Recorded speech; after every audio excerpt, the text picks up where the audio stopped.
Hello guys, how are you doing? How are you doing, guys? Oh boy, it's been a while. Welcome back, welcome back. I'm so happy to see you here so early.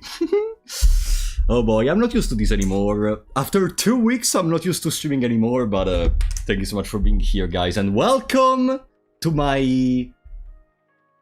just chatting on my first experience in Japan. You cannot see on my bed, fortunately. It's full of things I want to show you. I already prepared the recap because I recorded, of course, during my vacation. I'm ready to show you a lot of things. I'm ready to show you how it went. My first experience with the airplanes, because it's also the first time I flew in my life. My first experience in Japan, everything I saw, everything I bought. How are you? Welcome, Laming, Hero Steve, Eternal Banana, Luke and Dreadis, Squiddy, thank you for the €3, buddy. Oh, by the way...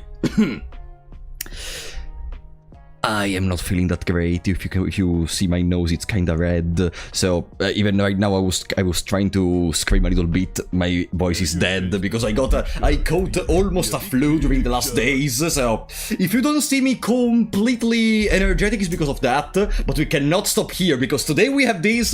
Tomorrow we have Silk Song, and also we are probably gonna have a tournament of Limbus Company. I'm gonna release the informations later. In any case, Squiddy, thank you for the €3. Really appreciate that, buddy.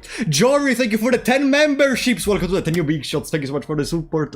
Really appreciate that. OmniDrive, thank you for the Prime on Twitch. Welcome back. Oh, welcome back to you, OmniDrive. Oh boy. Yeah, Silk Song tomorrow. Silk Song tomorrow, guys. It's not a cope anymore. I'm so hyped. Probably I'm gonna have to delay the stream slightly because I'm gonna be a co-host for the Limbus Company tournament together with Vader, but it's gonna be a topic for later. For now, we have other stuff to talk about. Oh boy, I'm so happy to see so many faces in chat. Squiddy, Sarah, IDK, Ultimate Cinnamon Bun, Janet Phoenix, Saturn King, Holly Wheel, Eternal Banana. Nunquer Sparta, welcome back to the big shots. Al Grande for Apollo, Skonging. What does Skonging mean exactly? Welcome, Hamza. Yeah, tomorrow there is Silk Song. I'm so hyped.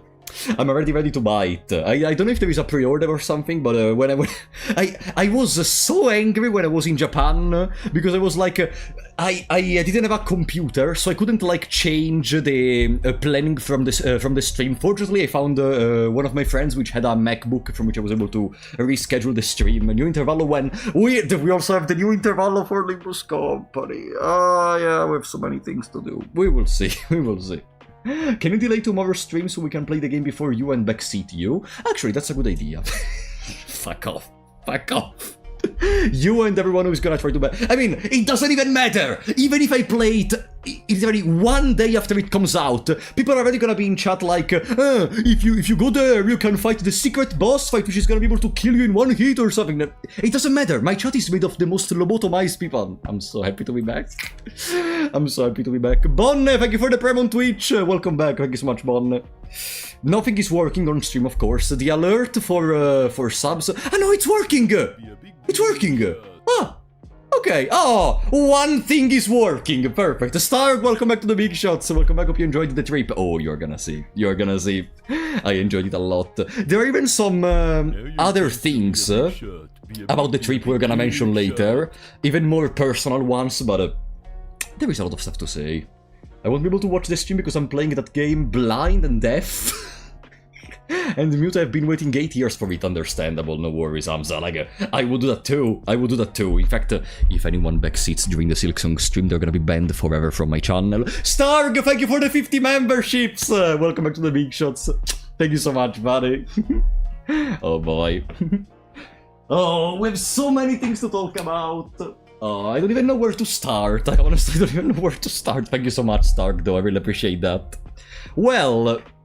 so, let's try to start by making a preface for everyone who doesn't know what happened. Basically, if you did not follow my previous streams, etc., I decided to schedule a trip with my friends and my brother to Japan, okay? Because, you know, it's a nerd dream to go to Japan, to visit a lot of locations, temples, video game shops, card stores, etc. But no, you know, the culture, the religion, etc. Buy a lot of stuff which you will never need in your life, action figures, etc. No, you know, understanding the culture of Japan, etc.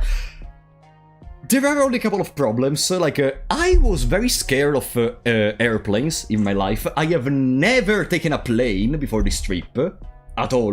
Really curious if you bought any IRL gacha things. Oh, you're gonna see. Arshana, welcome back to the Big Shots, buddy. Thank you so much for the support. So yeah, welcome Alakazam.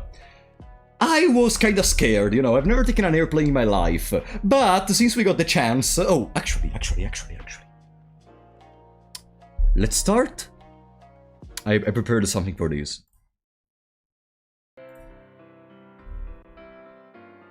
Better.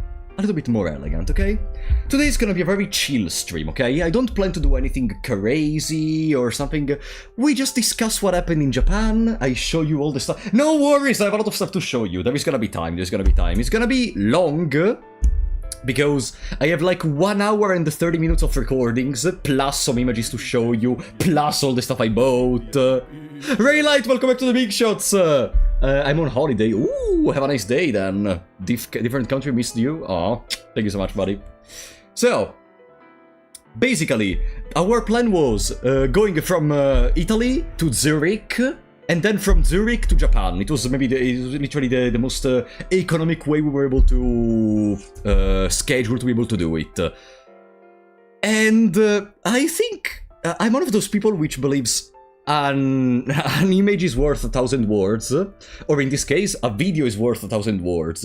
So I think the best place to start to talk about my trip is to show you my first reaction to an airplane, okay? It's to show you my first reaction to an airplane. These we're gonna see it later. This is when I started using my camera, the one I'm using for streaming, to record. But for now, we have these. Okay, So, this is the first time in my life... The first time in my life I entered in an airplane, okay? For anyone who doesn't know, you're gonna see. Okay, you should be able to hear the audio, I think. And it should be very loud, okay. This is just the sound. Unfortunately, there's gonna be a lot of... I didn't have a noise removal during this trip, so you're gonna hear a lot of background effects, etc. And sometimes it's also gonna cover like my voice and stuff like that. But so here it's when the plane is just starting to go horizontally. There is when the plane starts going a little bit upwards. and now you're gonna see my face entering inside. Look, Look, I was listening to Clair Obscur on my phone, by the way, if you can see. Yeah, my head was hurting a little bit. Like when I don't know if you've ever taken a plane. When it starts going above, you hear like your head turning around. You hear like you don't understand really what's going on. What's above? What's below? It's difficult to explain. Also, they explained to me. This was the worst first trip on a plane I could have ever taken, cause it was a small plane and there weren't many people on board. From what I understood, the less people there are...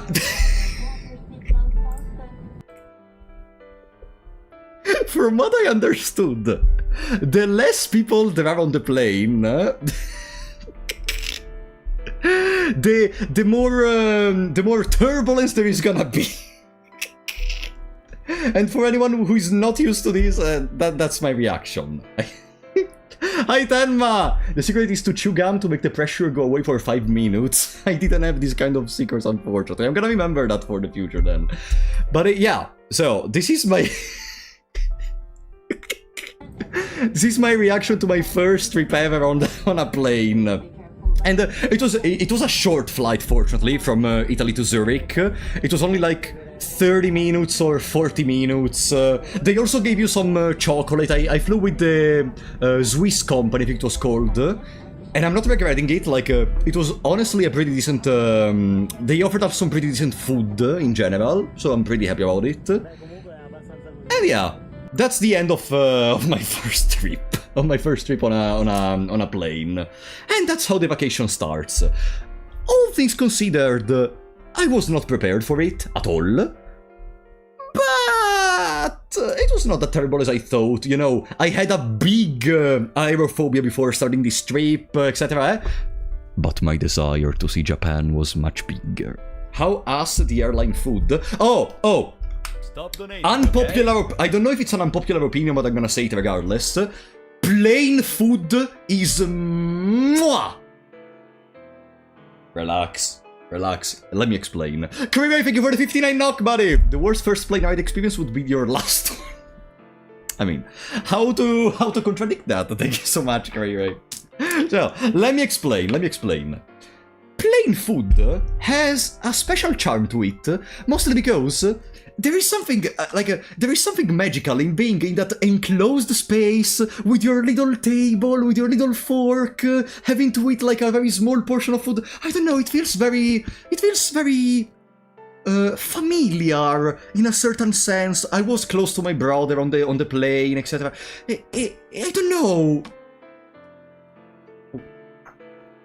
Being in a very enclosed space made me feel comfortable, in a certain sense. Like, you know, I am 187 tall, so like, I didn't have the biggest space for my legs.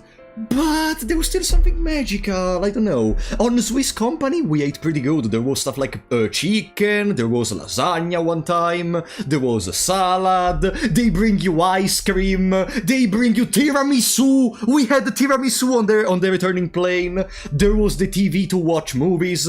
I'm not joking. Back to back on the trip to Japan, which was like 12 hours, I watched like Truman Show, Yes Man, Back to the Future 1, 2, and 3. Like, I had a great time, honestly. They even allow you to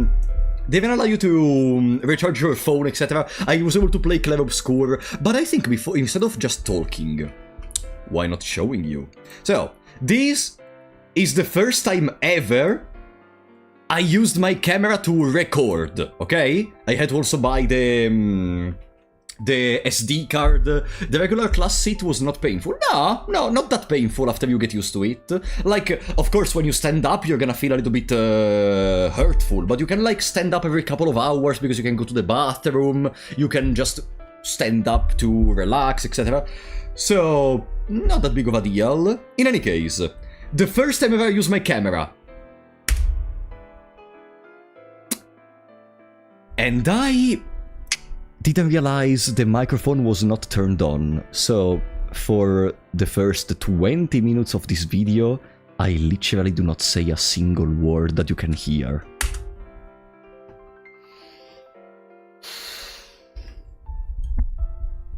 Okay. Yeah, in this first part, basically, we were in the airport, I was just saying some gibberish, I saw you around, I was very excited. Oh, these are the people which I went to vacation with. This is Andrea, then we have, let me see if I show the others. This is another Andrea. Oh, by the way, in case you don't know, the reason I went to Japan with them is because Andrea, this one, is gonna get married in September with another one of my friends. Let me see if I can see it real quick. There it is, Raffaele. Okay, they're getting married, and this was a sort of preventive honeymoon, let's say, okay? Basically. And then there is my brother, right here. And then the other one was Andrea, which is also coming. Basically, I'm just showing you around a little bit. I have never been to an airport. You cannot hear the volume because I'm stupid. I've never been to an airport, so just being able to... Oh, here Anyone catches this reference? Anyone catches this reference? Please, tell me anyone is old enough to remember that reference. Kiviladara, thank you for the 20 sec, buddy! What about Senful says more clever obscure games come? Oh yeah, I saw that! I'm so hyped for it. Thank you so much, buddy. Anyone catches this reference? The one where you go with the camera? No one, right? That clip with the old woman? No.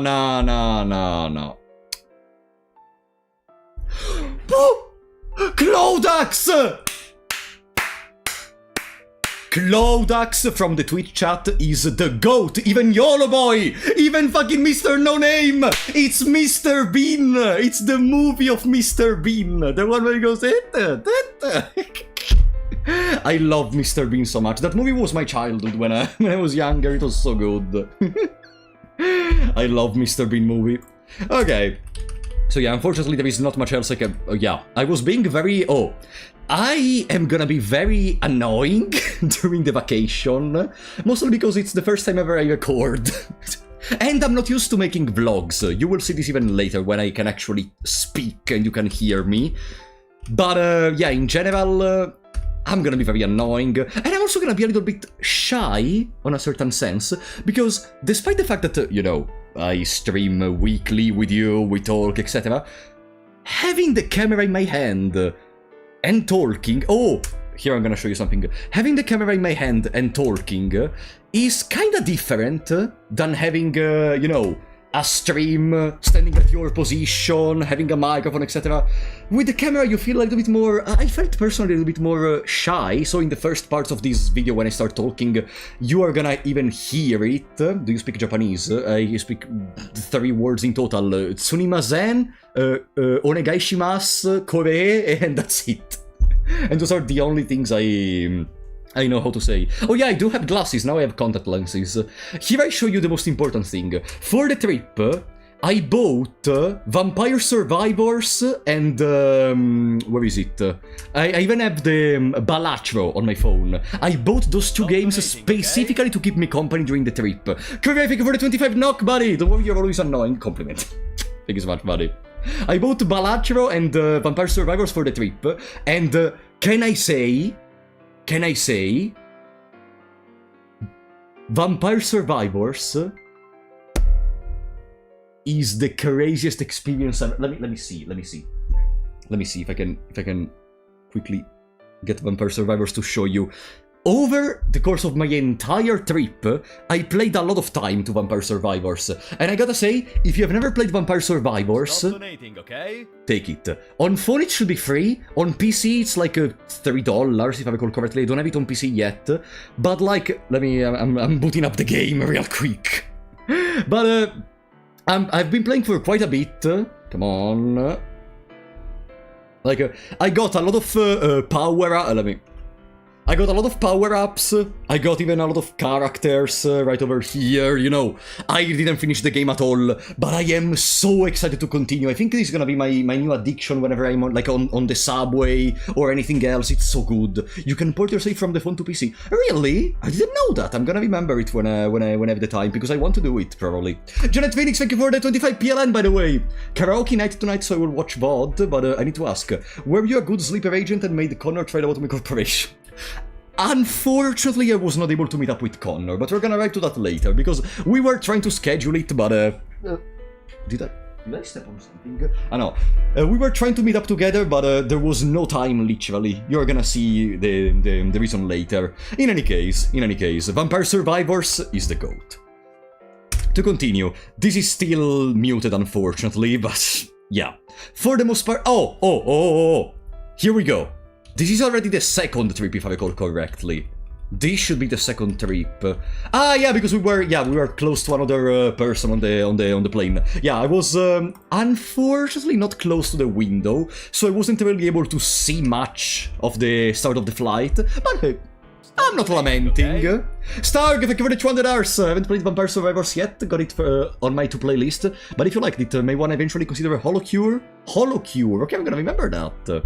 Inspired in Vampire Survivors. Okay. Thank you for the recommendation. Appreciate that. For Apollo tripping? Tripping? What do you mean tripping? I'm not tripping. In any case, oh, here I show you the menu. I was saying a lot of important things during this first preface, which was gonna explain the entirety of what was I gonna record for the vacation. And then I just realized I didn't mute at all. I was muted. I just realized I was muted for the entirety. I think you got demoted from being the leader in the Uma Musume club. There is a sad story for that. If you are in Japan, Uma Musume apparently cannot start in the international server or something, because whenever I tried to open it, it just didn't work. So I was not able to play Uma Musume in Japan. I was able to enter into Limbus Company every now and then to get rewards, etc. But Uma Musume, no. Yeah, Vampire Survivors is crazy. There is a free Steam game called Disfigure. It's also inspired by it and it's so fun. Disfigure? Okay, I'm gonna remember that.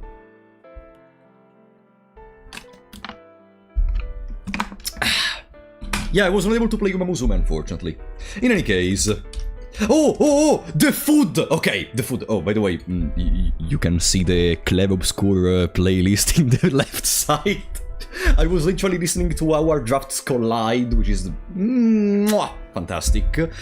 But yeah, as I was saying, low-key, I'm gonna try to skip this initial part very quickly because I want to arrive to the juicy part, to the stuff I bought and to the actual trip.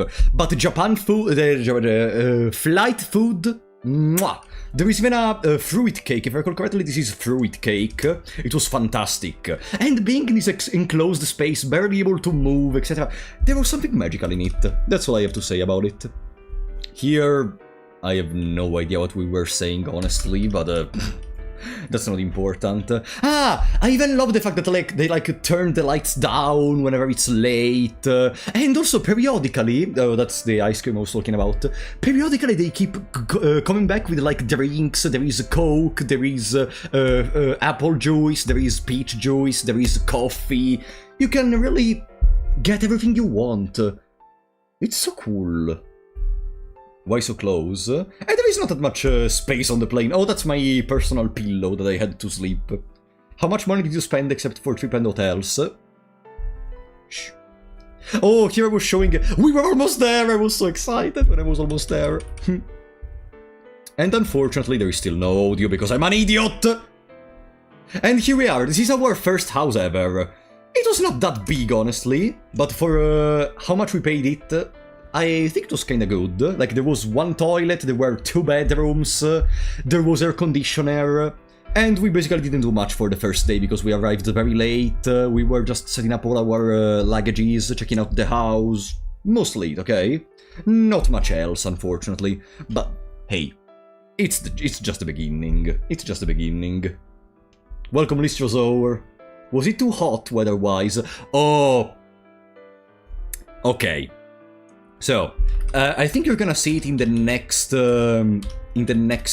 part of the video when I stop yapping without audio because I still don't have the audio on. Okay. Okay. So, no, I still cannot show you. Basically, the way in which we prepared for the trip, I can start showing you some stuff, is by having number 1. And number 2. So, this one is a simple hat, but there is also the part which covers your neck, okay? It's just a hat, but it also covers your neck. If you put it on, it's gonna be something like these. To be able to be protected from the sun, because the sun is extremely hot. In Japan, during summer, it's extremely hot. Like, seriously, if you go in there with no preparation whatsoever, you're gonna die. You're gonna go to the hospital. And then there is this. This is a thing you put on your neck.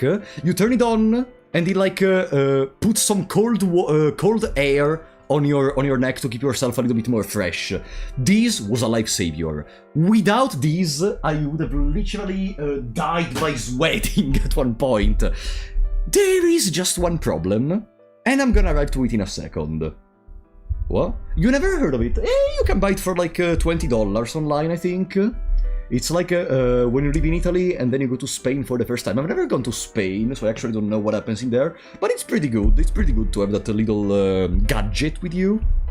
And the problem is, despite the fact that Japan is extremely hot in summer, at least from what I was able to experience, every single building you enter into, let it be a Konbini, let it be a giant supermarket, let it be, they have, let it be even a train, they have the coldest air conditioning ever.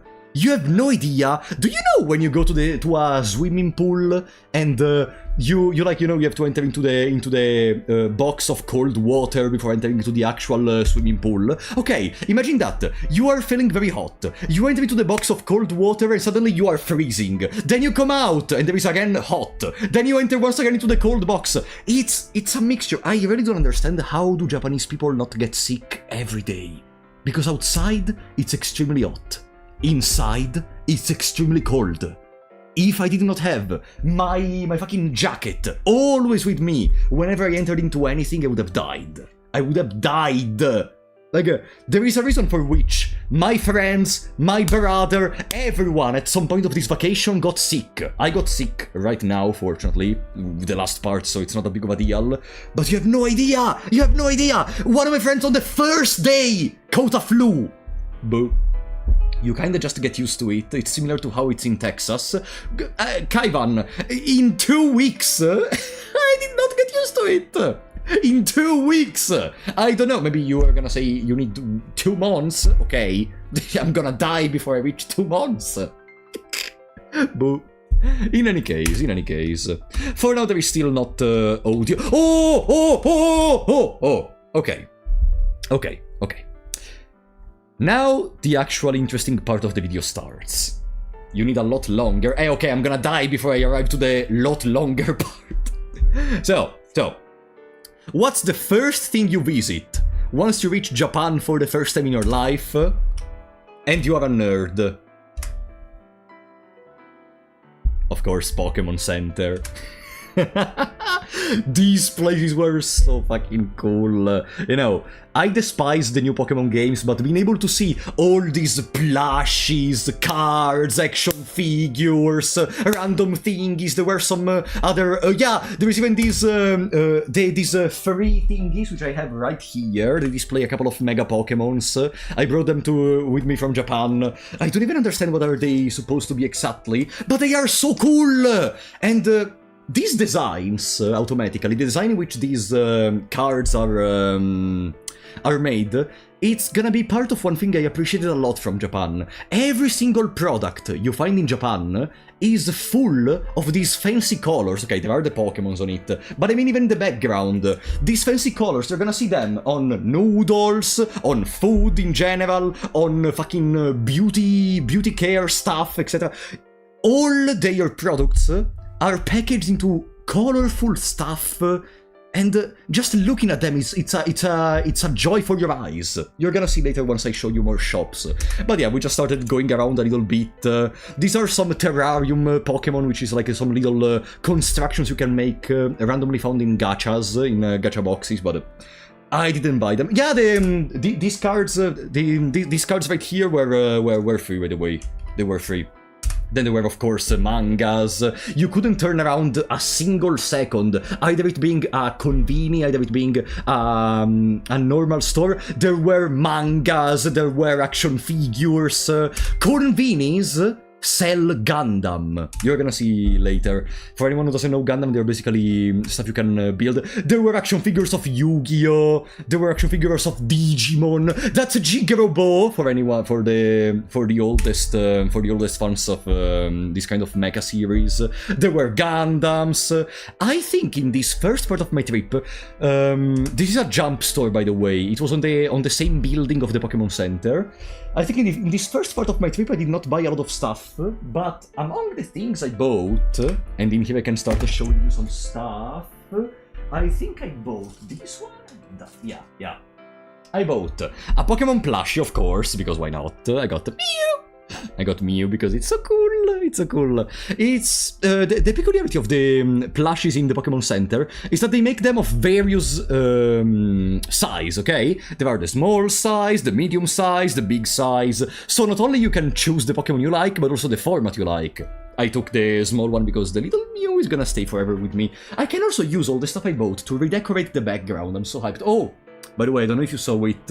I bought this on fucking AliExpress. It costed like €3 to be able to hold my controller. It's from Hollow Knight, waiting for Silksong tomorrow. So yeah, I bought this little Mew, and then I even bought 2 things which I have never opened, and I'm gonna open them with you. I'm sorry, I'm nostalgic. Two mini action figures, one for Red and one for Ethan.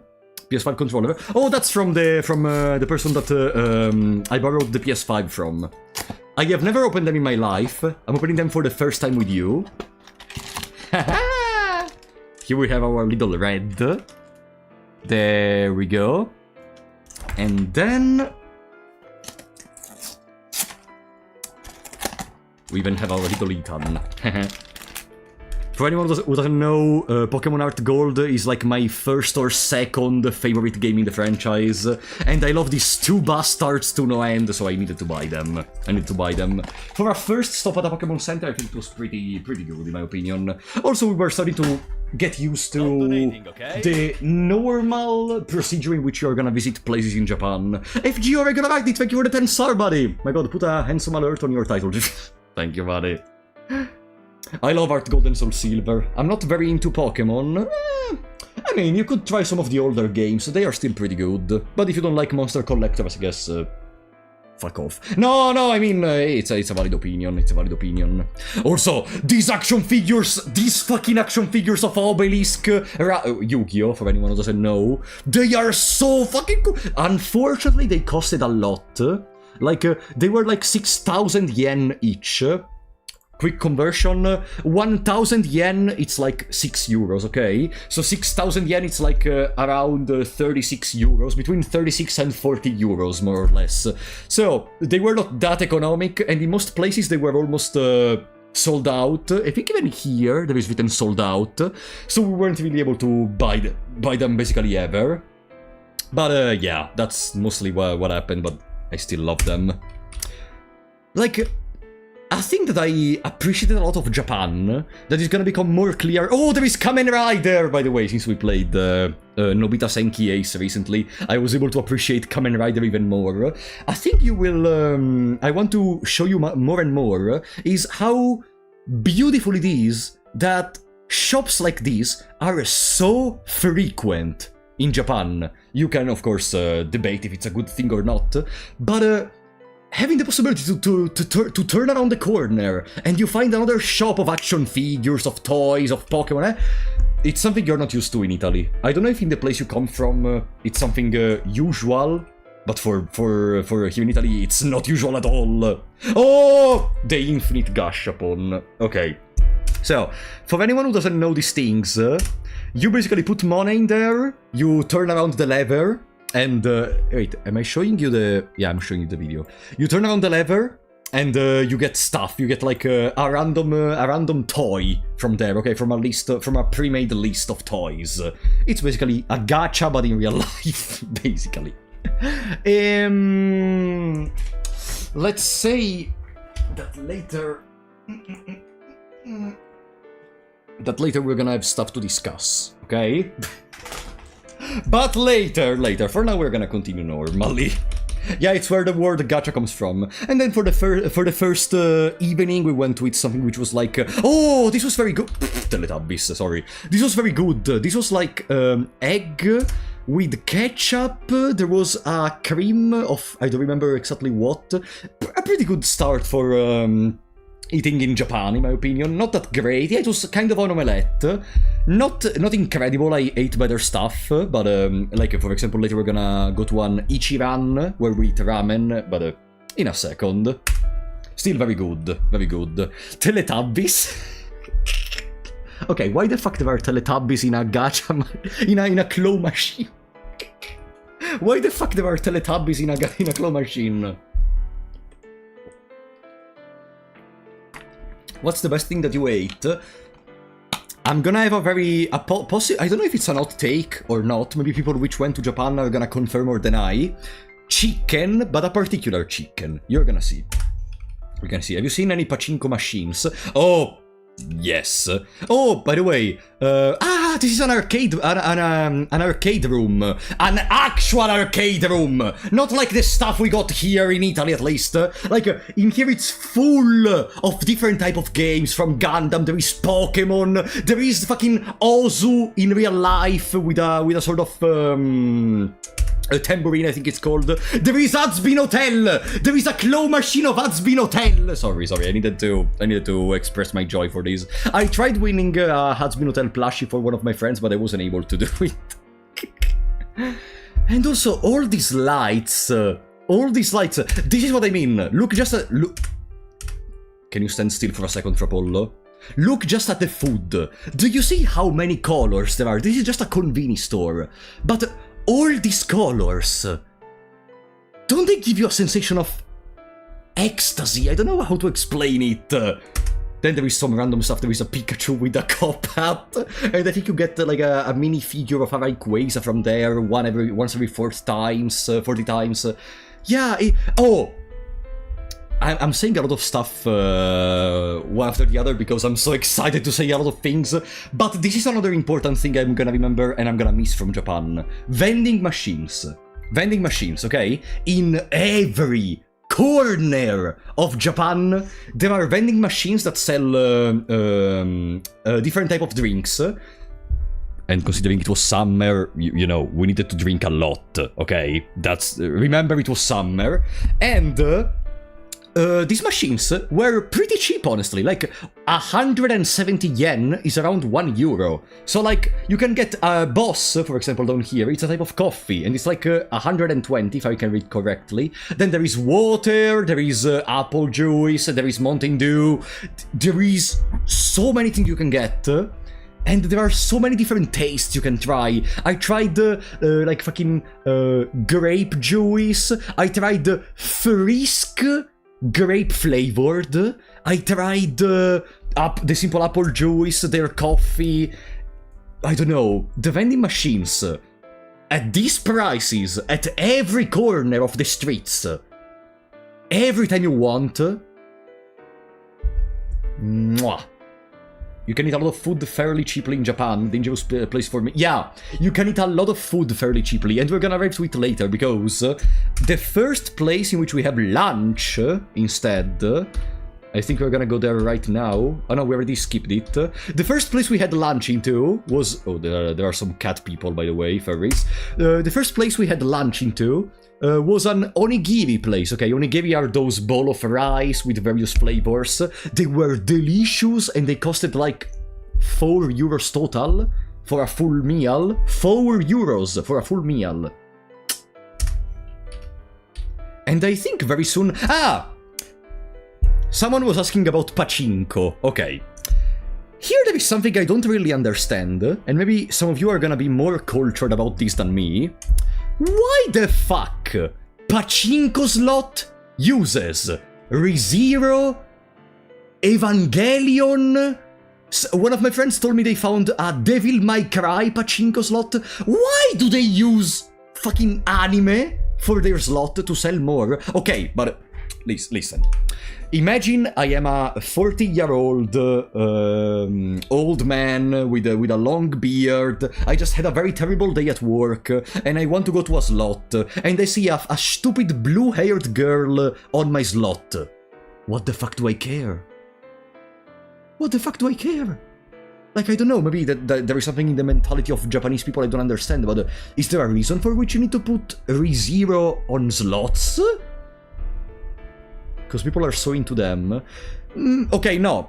Fortunately, from what I was able to see, I didn't enter into Pachinko slots, personally, but, like, I stayed on the door, and fortunately, at least when I was there weren't many people playing slots, fortunately. So, like, 40 is not old, lol.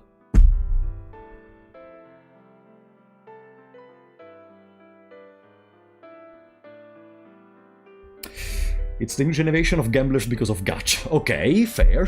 Fortunately, I didn't see a lot of people in playing the slots, so yeah, it's not that prevalent, at least from what I saw, but probably I saw a very small part of it. The actual answer is Pachinko addicts don't care about the characters, they care about the machine's gimmicks, so anything can work. Yeah, but I don't understand, why putting Rem? What the fuck does Rem have to do with Pachinko? Ultimo, thank you for the Prime on Twitch. Welcome back from Pola. Thank you so much, buddy. Welcome back to you. It's also to gather the younger ones. Okay, maybe that's a possible reason, yeah. Yeah, that's fair. Dante sold everything, yes, so he could get more pizza. I'm sure he would be into gambling. I don't find it different to 90s pinballs having anything and everything turn into a board. 90s pinballs, I don't remember that exactly, but okay. It's fair to say that the thing about trying to involve the younger audience into slots, that's a despicable practice, but still that's a possible reasoning. Peter Iver, thank you for the sub on Twitch, buddy!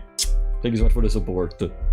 Some of the Pachinko slots are super ugly, like Juggler. Some of our original characters, like the 3D Swimsuit Lady. I think I've never seen that in my visit in Japan, unfortunately, I would say. Pachinko players are mostly attracted and captured to the fleshiness of it, and what's fleshier and colorful than anime? Fair. Also, to an extent, Evangelion could actually be a good trap for the older people, because it's like, it's something at this point of a classic of the older times, so Evangelion being on the Pachinko slots makes a lot of sense. I was very confused about the presence of ReZero though. But in any case, yeah, that's not the focus of the video, it's just something I was confused about. Those, there is still no audio in the video, but those, do you know what are those? Those are the fucking onigiri you can buy at a convenience store, okay? Convenience store in Japan are everywhere. 7-Eleven, Lawson, there is New Days. What is the cost? 180. Sorry, I'm not showing the. Sorry, I'm not showing the video. Sorry. Sorry, I forgot to show the video. 188 yen. Around €1 for a onigiri. You eat 2 or 3 of these onigiri, you are full. And they are so delicious. You can buy them at convenience store, not at a restaurant, not a no. A convenience store. Do you know, if I go to a convenience store here in Italy, for €1, I can buy maybe a mini bottle of water? Boo. I don't know. What's your favorite Konbini? I love the 7-Eleven, and there is a reason. You're gonna see later.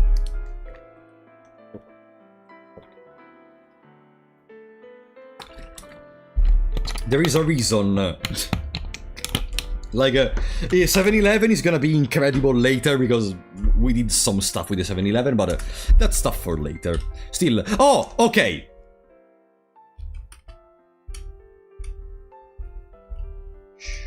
Record. I am an idiot because up to now I recorded without a microphone. For Christ's sake. It's the second day, so right, there is a lot of time to uncover it, okay? Fuck off.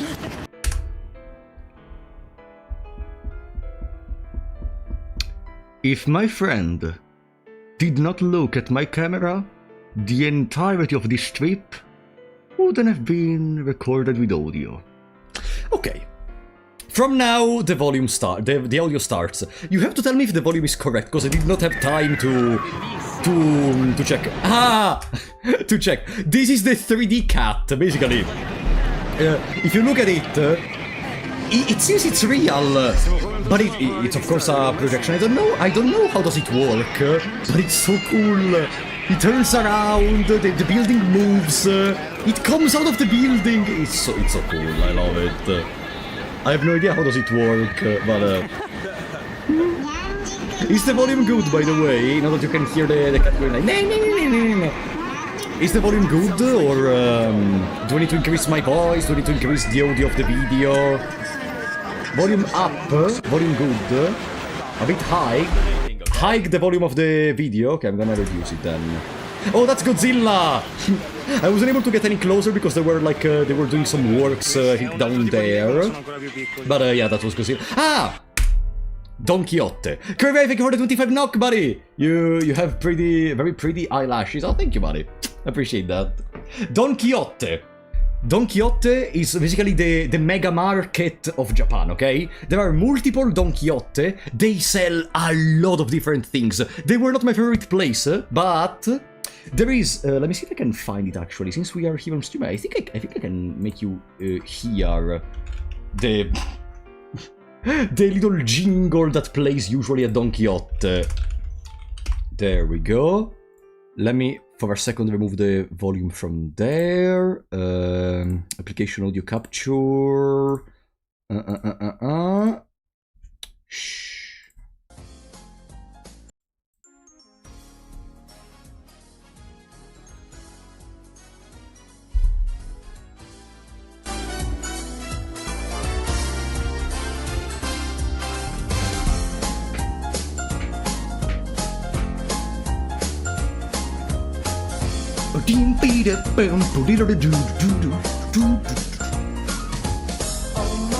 It's so cool!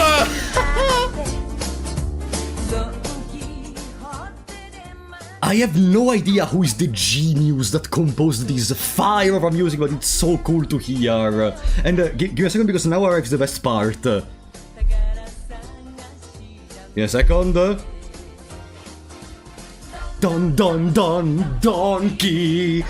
Quixote. Sorry, I love the Don Quixote music. Unfortunately, we visited like 2 Don Quixote in total during our entire trip, but it was magical. And we revisited multiple times these 2 Don Quixote at least. There is an English version of the song, I don't fucking care, Japanese is better. No, I mean, yeah, it's cool, but the Japanese has a special charm to it. Did you visit Radio Kaikan in Akihabara? We saw Radio Kaikan, I think, but we did not enter, if that's what I think you're talking about. Ah, no, 5 floors, no, I think we did visit it. There is a card store in it, I think. Donkey does sell Wagyu even as a meat on stick, so it's affordable. I mean, Donkey, in my opinion, has some of the highest prices I saw in any shop in Japan. In Japan, not in general. Like, it's still pretty affordable compared to shops I saw in Italy, for example. But still, here I bought this. A Lego set for Lugia. I still didn't open it or build it, and we are not gonna build it on stream because there is other stuff I need to show you. But if it's still not clear, I love Pokemon. Ah! And around this time, I even bought this. It's a Pokemon deck for 400 yen. 3 euros for a Pokemon deck. And even this one, theoretically, yeah, it's still sealed. There is Lugia X on it, EX on it. Can you focus on it? Camera! The camera doesn't want to focus on Lugia. Whatever. Do you play? No, I just like having some Pokemon cards. In fact, later you're gonna see. Please put Donkey Song for stream starts at least once. Yeah, so I'm gonna get copyright. No, but maybe one day. We will see. Wagyu equals beef with lots of fat. Yeah, Wagyu is also one of the most expensive meats in Japan, but... and later I have a funny story about Wagyu, but later. So yeah. Donkey was full of various... Oh, you can see some of the Legos. They come out pretty well, eh? Tyranitar was good, Naruto was good, there was a Mewtwo which was good. These are some other kind of products. There is some with the pagodas you can build with paper. In general, they offer a vast variety of products.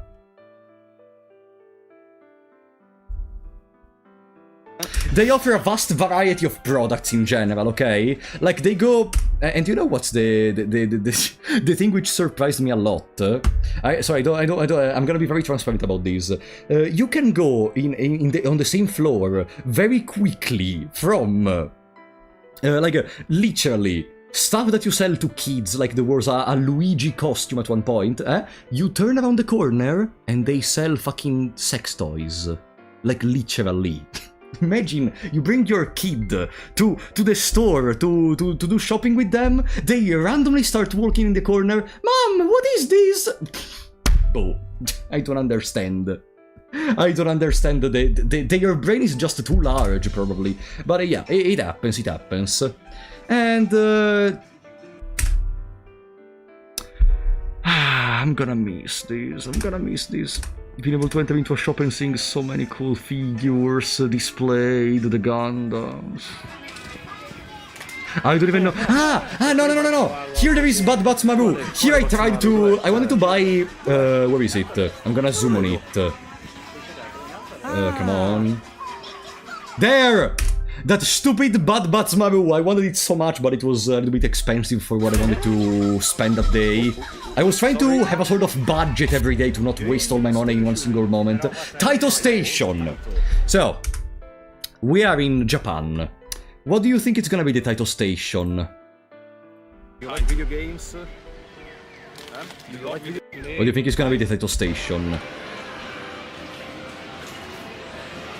Jurassic Park, claw machines, Pokemon, Mario Kart.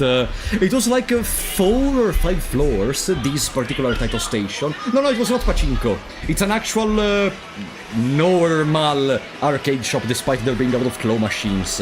And then there is also... no, not this one. There are also some gashapon with Pokemon cards.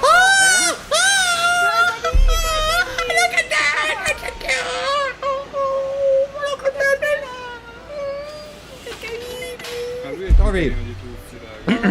As I was saying, there were some gashapons about Pokemon cards. I even did a couple of them just to have a little understanding of how did they work, and I'm gonna show you my pulls later. I think I can start showing you some of my pulls, because I don't remember the precise time in which I did them.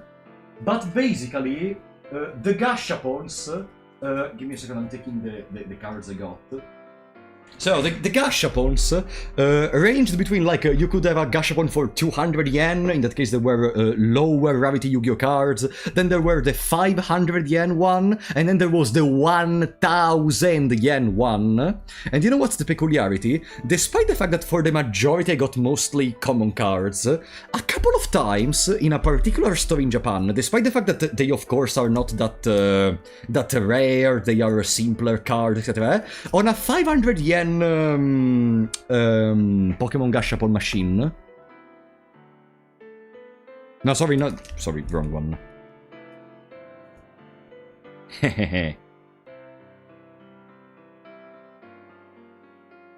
They are simpler EX, they're not like anything crazily rare or anything, but it's cool to pull for them, for just 500 yen, like... It's not about the price, it's about the fact that they are very cool to me. They are they're very shiny, they're very colorful, you know. My brain explodes when seeing all this colorful stuff, I'm so happy. And I even got an actual rare one from one of these machines. There it is! I got Venusaur and the Celebi GX. And honestly, sometimes the machines, I didn't spend a lot of money on the machines. I did like 6 pulls in total during the entire vacation. They are not that bad.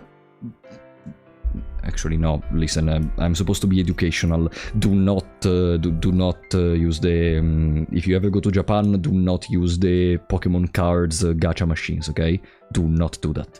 Okay, so do not do that. Let's continue. There is a little dog. Okay, sorry. Sorry. Oh boy. You unfortunately you cannot see this because for this first part of the recordings I was not really recording my face.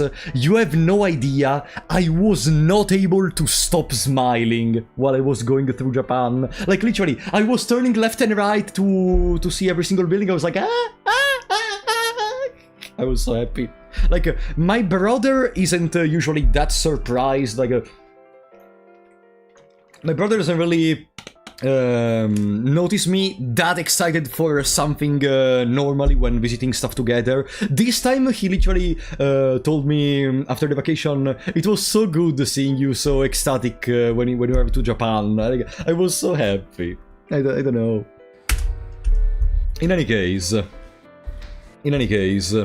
oh yeah, he will even visit some music stores. They even cute. They had some kaijus on display. Unfortunately, they were not for sale. I love a couple of kaijus. Like I love Mothra. I like a lot King Ghidorah. My brother even bought a key. How is it called? The thing you put your keys into. Portachiavi. Key holder with King Ghidorah. They sold some video games. Keychain, actually, yeah, not key holder. Keychain. Keychain. Non più niente. Adesso funziona, si sarà incastrato per un attimo. And here we were starting to visit our first shrines.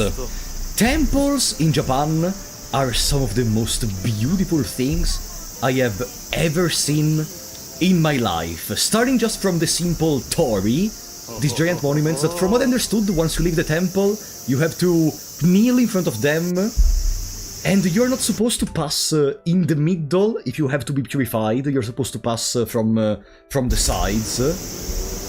But look at the architecture, look at the sculptures, and the sound. Do you? Let me.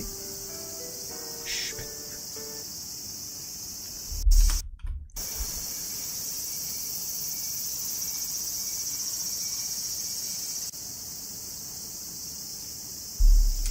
If you have ever watched a single anime, you will recognize that sound immediately. It's so cool. It's so cool. Look at them! We went through some money in the temple. I did not record that part because above the stairs there was like a... Oh, this is the Square Enix shop. Above the stairs there was a sign which said to stop recording, please. It was not really stop recording, it was like stop recording in groups or do not take a lot of time, but I prefer to just stop recording. We like threw a money, a coin into the shrine, then you have to slap your hands, kneel, and it like wishes you good luck or something similar. This is the Square Enix shop, which is called... I don't remember the name. It's not actually called the Square Enix shop, but it's basically a shop themed around Square Enix. It's like art something, but I forgot the proper name. Here they were exposing some action figures from Final Fantasy VII Remake, because of course, Final Fantasy VII Remake is the new stuff by Final Fantasy VII Remake! And then in the corner, in a corner very far away, there were all the memorable ones with like the actual designs for the characters. It was pretty cool. There was even a... yeah, now I'm making it see. There is even a little font in the middle of the room. It's very cool, very cool. These are Cloud and Sephiroth, in case you did not play Final Fantasy VII. I'm a huge Final Fantasy fan, in case it's not clear. Here they display a couple of stuff from Final Fantasy XVI, there is the Chocobo. I have never played Final Fantasy XVI, but they told me it's not that good, unfortunately. This looks like a museum. Yeah, it's a sort of part where they expose some figures. The actual store it's gonna arrive in a second after I finish recording this part right here. There they are! I think these are... No, these are still the remake one, actually, sorry. These are still the remake one. The original designs are... There! These are the original designs, the ones they made when Final Fantasy VII, the original, came out. So cool. Vincent. And this is the actual part of the store. It was full of Dragon Quest stuff for, I'm not a big fan of Dragon Quest. I presume Dragon Quest goes a lot viral in Japan and probably even here on the West, despite the fact I have not really dived at all into the series, but I presume people love it. But yeah, it was full of stuff. There were carry-ons, there were portraits.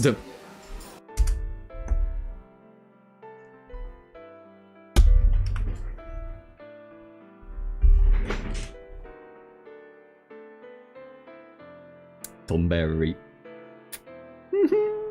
It's so cute! It's so cute! Look at him! You know, this part right here was a nightmare.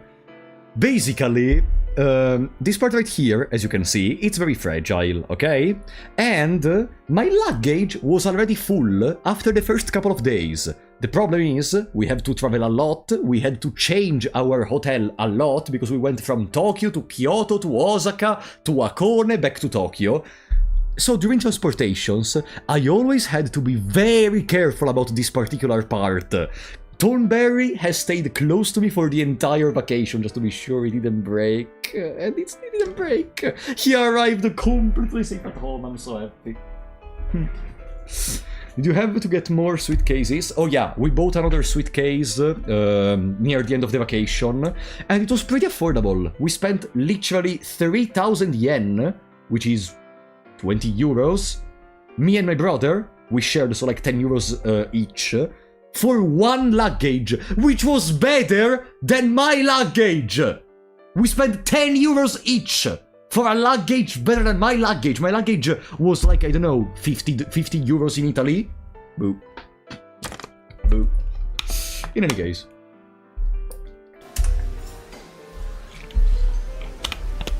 There was the cactus, there is a seed, there is Tifa, Aerith. Oh, and then I saw the Square Enix headquarters. Those bastards that stopped making good games after Final Fantasy X. Okay, I remembered I said this thing in particular. Yes. I don't regret it. I do not regret it. Yeah.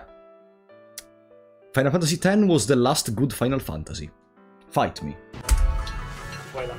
Oh, Daichi Run. So remember, I told you we were gonna eat ramen. This, in my opinion, is the greatest example that shows the mentality. Again, I am an outsider, maybe it's not correct, and maybe if you live in Japan or if you stay in there more than me, you're gonna be able to have a better idea. In my opinion, Japan and Japanese people are way more... Take it with a grain of salt, okay? They are way more mechanical and schematic than us, okay? Let me explain. They are way more organized in what they do. A lot of the stuff they do, from the simple movement in a corridor in the subway, to how to make use of trains, to the organization of a shop, to the way in which some restaurants work, is very efficient. Extremely efficient. Up to the point where sometimes they give a lot more importance to the efficiency rather than the, you know, commodity or the human aspect of things, in my opinion. Let me explain what I mean. And it's something I love, just to clarify. Let me show you. In this shop, for example, everyone is blocked from the others. There are these wooden thingies between people, okay? So you don't get disturbed, annoyed by others. You even have some little wood thingies, wood tags you can give to the waiters, so that they, anonymously, can tell the others if they are being noisy, to turn their volume down, etc. You do not even see the waiter, because the waiter is behind. Do you see that thing in front of me, this part right here? This is a little tent. The chef basically opens it, it takes your order, which is written on a piece of paper, then they close it, they prepare the meal, they open it, they give you the meal, and they close it. And you are left completely alone from the beginning until the end. This, on a certain sense, removes a lot the conversational aspect of stuff like restaurants. Like here in Italy, that exists a lot. And in a sense, I appreciate this a lot, because it becomes a lot more efficient. Like, a person enters in a restaurant to eat and to go away. Shops, even later you're gonna see, are very, very tight, because in that way they can display more things. There are way more things shown to the person, there are a lot less spaces where you can walk into, because shops are not supposed to be, I think, a place where you just stay in there, chatting with people, etc. No, you're supposed to enter in a shop to shop, take your stuff and leave. And, this efficiency aspect... it's something I appreciated a lot in Japan. Even here in my house, whenever I have to work here on my desk, on my PC, etc., sometimes I get annoyed about the low efficiency of some things I have, for how paradoxical of that may seem. Because despite the fact that this is very beautiful aesthetically, even my room, sometimes I would want it to be more efficient, to have less aesthetic things and much more efficiency. You know what I mean? A French person can spend as much as 2 hours a day just eating meals. Yeah. Even in Italy, like when you go to a restaurant, you're gonna stay at least 1 hour just chatting. There are ramen places that get mad at you if you don't eat fast enough. Ramen Jiro. I did not go to those, but that's interesting to know. I don't like corporate food like this. Fair, fair. I mean, corporate food. In a sense, I can understand the reasoning behind this. Even if you go on the subway, like they have a lot more. Japan, in my opinion, Japanese people are a lot more organized. Do you know if you have a subway at your place? Maybe you're gonna know what I'm referring to right now. Do you know, normally on a subway, in a corridor, people go forward, people go backwards, etc. They intertwine each other, they work normally. Okay. In Japan, there are signs on the ground which indicate in which road you are supposed to walk forward and in which road you're supposed to walk backwards, okay? And people follow them. Everyone! They move a lot more schematically, but a lot more efficiently. Like, I love this part. I love this part. Second time in one video, you're enjoying a tight eating space. I don't know! This part of the efficiency... Even later, we're gonna go to a Mandarak. I don't think I actually recorded in the Mandarak, unfortunately, which is like a very big shop in Akihabara. But even in there, corridors are very tight because you're not supposed to spend time in there just relaxing or talking with people. You're supposed to go in there to do shopping, etc. I literally cannot leave if I don't cross with the red light at least once a day.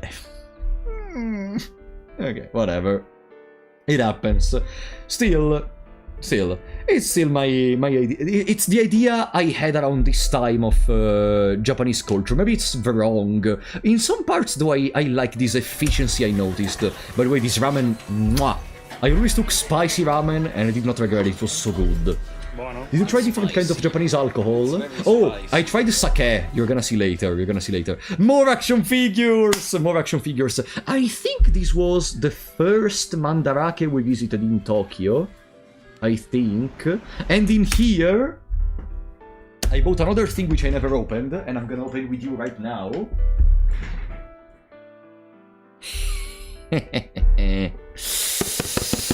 Oh boy. Blackluster Soldier. Let me actually see if I...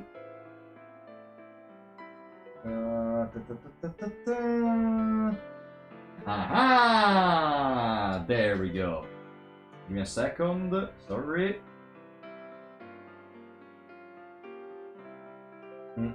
Sorry. I made a mistake. Whatever.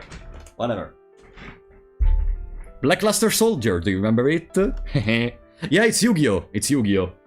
You know, I'm a huge fan of old school monsters, so when I saw this, it was in discount from the Mandarake for like 1200 yen, which is a misery, like 7 euros, I think. I couldn't leave it there at all. Welcome, Karma. I could not leave it there. And now we're gonna open it together. Okay. Come on. If you look at like action figure prices at your place and then you look at them in Japan, you are gonna drop your fucking jaw. Because in Japan there are a lot of action figures which are like 5 euros, while here, at least here in Italy, almost all of them are run for like 20 euros at least. Like, it's gonna be... I need a shiso. I don't have a whatever. Like, you're gonna have to... you're gonna have a very bad time if you try to find anything like around 10 euros in Italy for action figures. But in any case... come on! Is the Joe gaping? I did not fight a Gladius in an item, by the way. There we go! I'm gonna put that there. Haha. Let's see. In Japan, they sell the same statue for different prices depending on the condition. Yeah, you know why this one is discounted for 1200 yen? Because the box was slightly damaged. The box. Do you know what the fuck do I care about the box? The box now is in the corner of the room, half broken, because I just opened it very harshly. What the fuck do I care about the box? I care about the figure! But yeah, it is what it is. Okay, I got my discounted action figure because the box was slightly damaged. Okay. Now, let's see. That's why I stopped to buy figures at Romix or Luca a long time ago. Yeah, it's not really that convenient to buy figures anymore. There is just better stuff you can buy, or just don't buy stuff at all in the first place. Okay, now we just have to put together these parts, I think.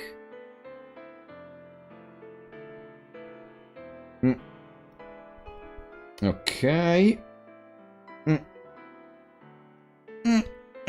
Okay, perfect. I put it up here.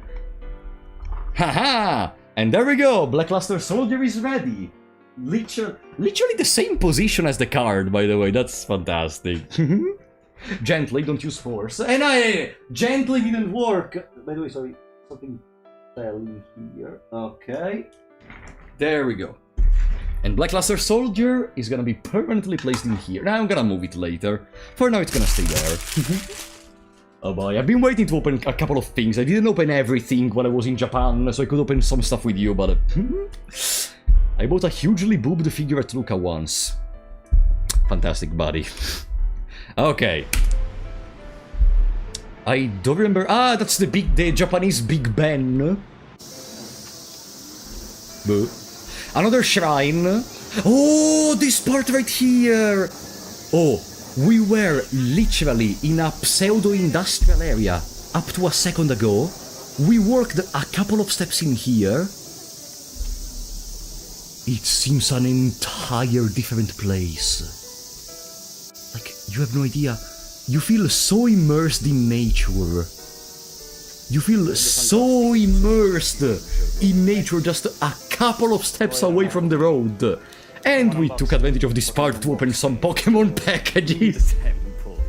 In the temple, we opened Pokemon packages. Because when is the best way to get the best luck possible for your Pokemon packages? Literally in a temple where you can wish for good luck.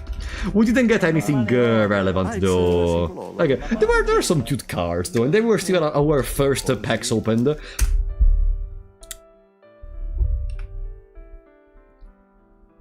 In Japan, it's almost impossible to find Pokemon packs.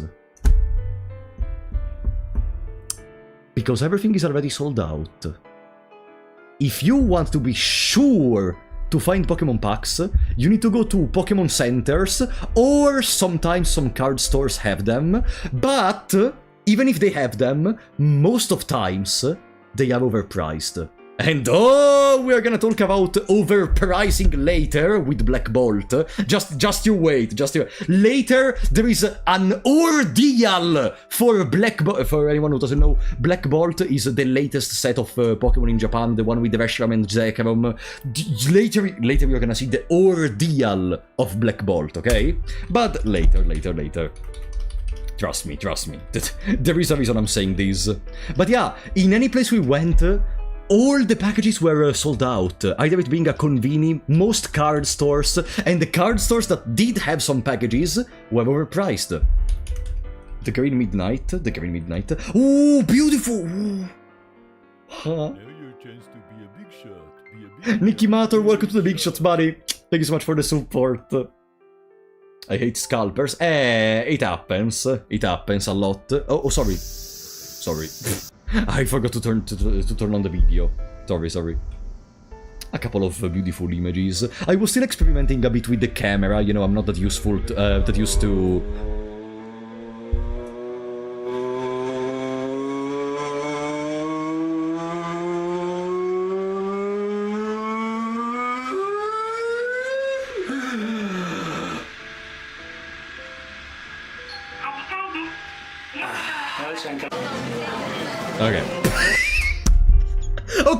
Okay. Genuine question. What the fuck is this Godzilla doing? No. Genuine question. What the fuck is this Godzilla doing?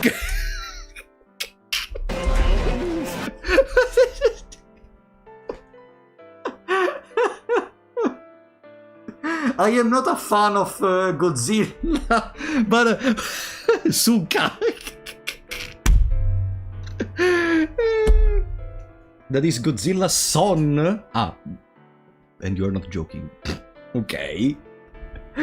Rubbing his belly. I don't rub my belly by doing this! Welcome, Sion. Lore accurate Godzilla. This was another one of those. I think it was a. No, I think it was a Parco, this one with the Jojo Cafe, which unfortunately was closed because there was like reservations. And even the Godzilla shop was pretty good. For anyone who doesn't know, I am not a Godzilla fan, but when I was younger, me and my brother played a lot on an old fighting game for PS2 of Godzilla, where there was like Orga, there was Destroyer, there was the mechanized Godzilla, there was Mecha King Ghidorah. I'm not a huge fan, but seeing this shop was kinda...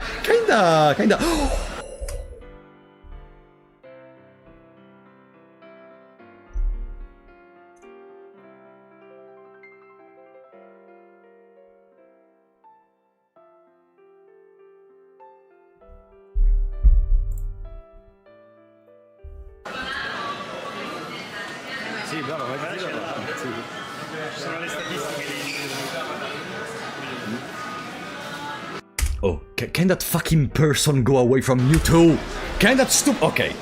Well, whatever. Then there is the Sega store. They sell mostly Sonic and not much else. We found even a little part of Atlus in the middle of the Sega store. And yeah, there wasn't anything too incredible, honestly. They were selling a couple of Funko Pop of Persona 3 Reload, but mostly nothing memorable. Oh! Okay. Now. First of all, at this point I should have already bought these, I think. Before we went to Tower Records, a little shop still in Tokyo, where I bought the official artworks from Persona 5. For anyone who doesn't know, I love Persona 5. So yeah, I got the art book for 3,000 yen, so still a contained price, honestly. It's still sealed, and I think for now I'm gonna leave it sealed at this point. But yeah, I have never had it, so now I do. And then, this shop right here. Does anyone know who is this little vase in front of us? Alexander. This shop is called Torch, and they sell merch, mostly clothes, designed around From Software games. They even have some rings, like the Ring of Havel, they have the Red Tear Stone, and stuff similar to that. And in there, I bought a t-shirt. Okay. Who is gonna guess which t-shirt did I buy?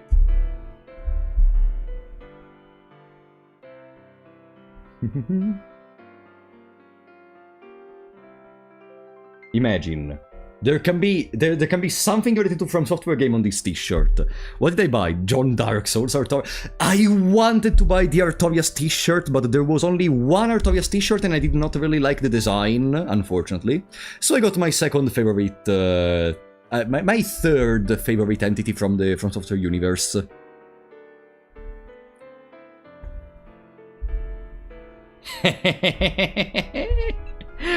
Oh boy. I still didn't try out this t-shirt, but I love it so much. For anyone who didn't play Dark Souls 3. Play fucking Dark Souls 3. Play Dark Souls 3. You know what, actually? Let's do something. Since we are here, let me give me a second, okay? Give me a second.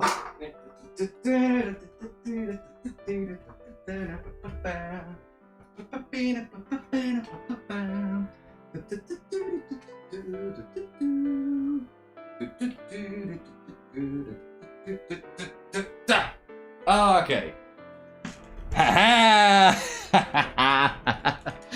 Oh boy, let me put back my jacket also.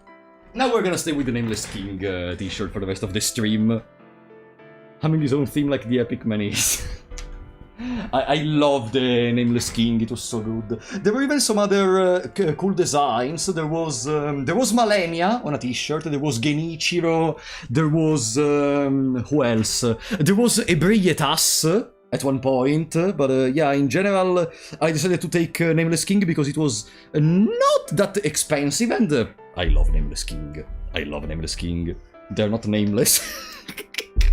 Okay.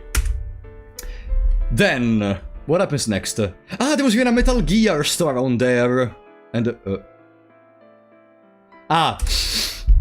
it was 5 AM, I think, when I made this part, and I just woke up to my brother, like, listening to... Oh, sorry. It was 5 AM when I... Sorry.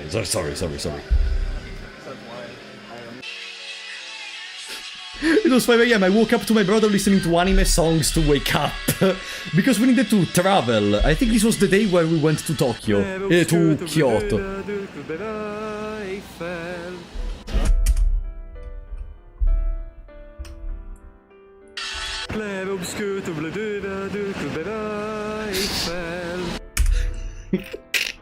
Eiffel. Yeah, that's the Tokyo Tower, which is basically the Tour Eiffel for Japan, basically. Ah, this is a little aquarium in front of a Don Quijote, and that's Donpen. Donpen is the mascot of Don Quixote. My brother brought a little plushie of Donpen, and there was a little aquarium. It was cool. In general. So cool. You know what that means? What? Okay, That the Japanese are clever obscure reference. Unfortunately, one of us was very sick, so... Yeah. Now another one of us got sick. I wonder why, considering outside it's very hot and inside there is like the coldest air conditioner ever. I wonder, how did you get sick? I don't understand. Me when someone gets sick on my vacation in Japan. I do remember the... What the fuck?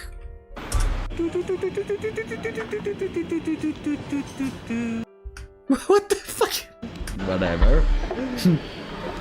Okay. In any case, the heat got to him. Yeah, it's terrible transitioning between the hot air of outside and the cold air of inside. Also, this bastard right here. Do you see this bastard with the bag? This fucking bastard. For some reason, he apparently is the most stoic person in the world, cause whenever we were at home, oh, I'm not joking, he was never satisfied with the air conditioning. No, I don't want the air conditioning at 27 degrees. I want it at 22 degrees. Otherwise I feel so hot. Do you know why I'm sick right now? Because on the last day of our trip, he decided to put it to 22 when I was sleeping in the same room because we were at the last hotel. Whatever. That's whiny, not stoic. Whiny.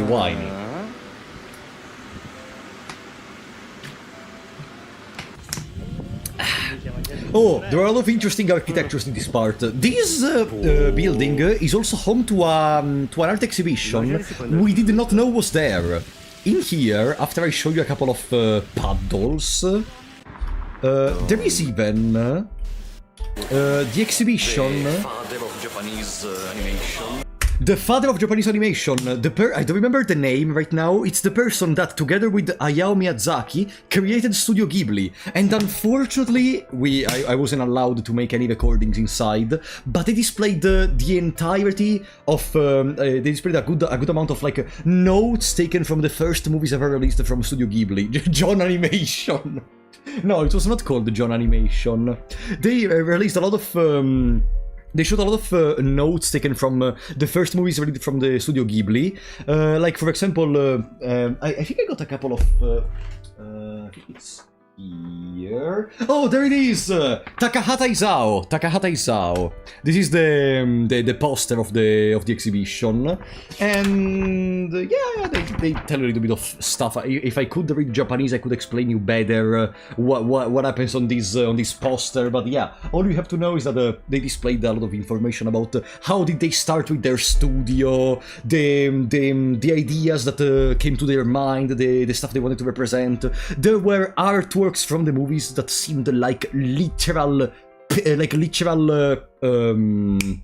art pieces. Like you couldn't distinguish like an artist picture from from a frame of those movies. They were so cool. No, Ponyo was not in there, unfortunately. They displayed the stuff like the Tanuki movie, you know, the movie where the Tanuki turn into humans to create I don't remember exactly the plot of the Tanuki movie, actually. You know, the Tanuki, the creatures with those huge balls that turn into humans. What things do you think you could have done differently now that you have returned from this amazing journey? I think I even said this, I'm gonna say it later during the video. I probably would have removed one destination from the trip. Because we visited, as I told you, Tokyo, Kyoto, Osaka, Hakone, and Tokyo. In my opinion, we were a little bit too fast sometimes in visiting things. Like, I'm not joking when I say my feet became rocks! With the amount of times, with the amount of time I had to walk every single day, like literally, it was the most exhausting experience of my life, literally. And sometimes I felt like I wasn't able to explore a place fully. Tokyo is the place we explored the most because we spent like 6 days total. But Osaka, Hakone, and Kyoto, mostly Osaka and Hakone, honestly, were visited for like 1 day each. Which was kinda restrictive on what we could do, especially because Hakone was the worst part of the trip. Because we stayed in there 1 day and we did not know most of the stuff closed around 5 PM or 6 PM, so we basically did almost nothing in Hakone. Unfortunately, Osaka was 2 days. 2 days, okay, sorry. Sorry, 2 days. Still, that doesn't change anything, okay? It was still a very short time compared to Kyoto and Tokyo! you weren't Okay. allowed to record or do anything Okay. in there, really. So In any then I case, followed. Lunch is over, now we're gonna go to the Tokyo Tower, and then I think we're gonna start moving towards Odiva. And, you know, Odiva... oh, we visited Odiva this day! Oh, by the way, you can still see the thing around my neck that saved my life. For anyone who doesn't know, Odiva is also a place where they had a couple of scenes from Digimon Adventure. I'm gonna show you... Tokyo Tower. That was the Don Quijote music with the Tokyo Tower. Okay. First time Tokyo Tower. Don Quixote. I don't remember this part! What the fuck is going on? By the way, yeah, I did not visit Paris, but from what my brother told me, this is literally the Tour Eiffel, but Japan. Literally. So, I don't know if I even need to visit the Tour Eiffel at this point. Do you have your romantic couple here? You are my romantic couple.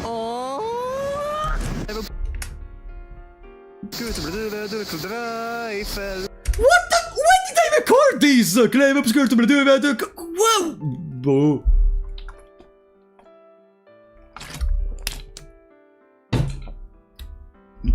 I don't remember this part. Did you get any Digimon items?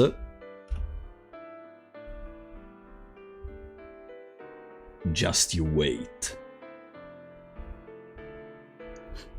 Did you get any Digimon items, you say? Just you wait, buddy. Just you wait.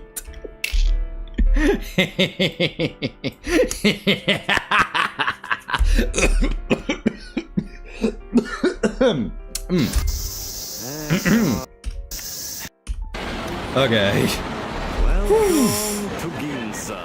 Ah, we're to Ginza, which was the transition to arrive to Odiva. Okay, this is an obstacle course. You can complete it, you win 4,000 yen. No, okay. This is just the way in which this shop chose to display the clothes for some reason. I don't understand. Like, it's a very weird design, but I'm not complaining. It seems cool. It seems cool. It seems cool, at least. But Not suitcase, forgot the word. Wait, what? How many suitcases you brought back? Ah, you mean luggages? 3. One of my brother, one mine, one 50-50. Welcome to Odiva. Odaiba, the artificial island. From what I understood, this place is not much of a residential area. It's mostly just shopping centers and weird art sculptures. On this island, you don't really have any apartments. It's mostly shopping center. Exactly, it's mostly a shopping center. The only thing I know is that in here there were some scenes from Digimon. So if possible, I would like to have the same angle as some of those scenes to show them to you. Oh, I can already see in the distance. That palace over there is the one I'm talking about. That's the TV tower of Odaiba. You're gonna see later when we get closer. I think it's gonna be kinda dark in the recording, but later I'm gonna show you the scene I'm referring to from Digimon. What in tarnation? That's a solar panel with Ah, yeah! I'm shaking the camera a lot. You can see there is a solar panel, but above there is the windy thingy. I don't really know what's the idea behind it. They were generating solar energy and air energy at the same time. What? Spooky, scary skeletons. It's day 2 and my feet hurt. Them. Bam, bam, bam, bam.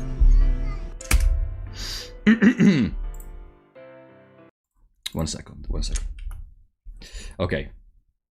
I need to do something. Give me a second.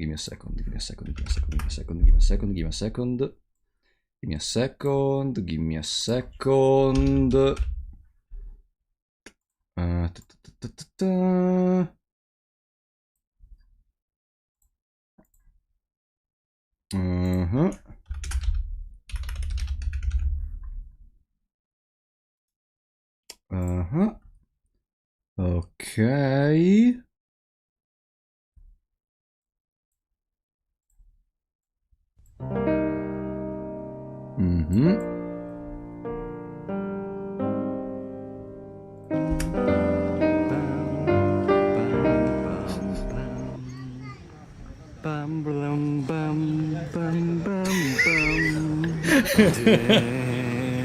Who's dormit et liberindiem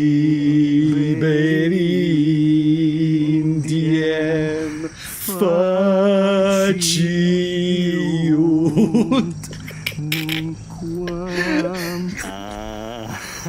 Ah! There is the Gundam store! There is the Gundam store that we're gonna see in a second. From what I understood, they're gonna remove this giant Gundam sometime soon in the future, but Not the so greatest fan fucking of cool. Gundam, but wow. I even saw some products related to Shin from the Nobita Senki's we saw in the video game. It's so cool. It's kinda difficult. Yeah, unfortunately, this is the TV tower, the one I was talking about earlier. And this also appears in Digimon Adventure. Let me see, I should have an image saved on my PC. There it is.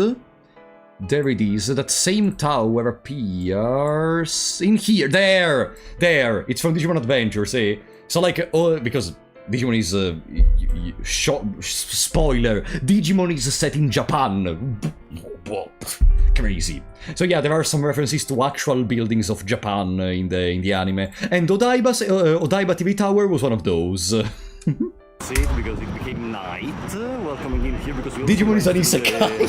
The Gundam store. Spoiler, in Digimon there are digital monsters. The palace where in the first series of Digimon I think they fought against Niotismon. And that's a gorgeous view.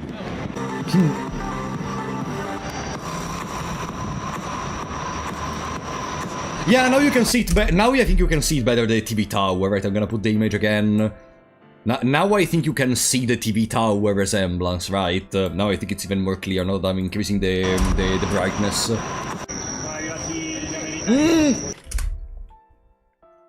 Did you know there is a statue of... Did you know there is a...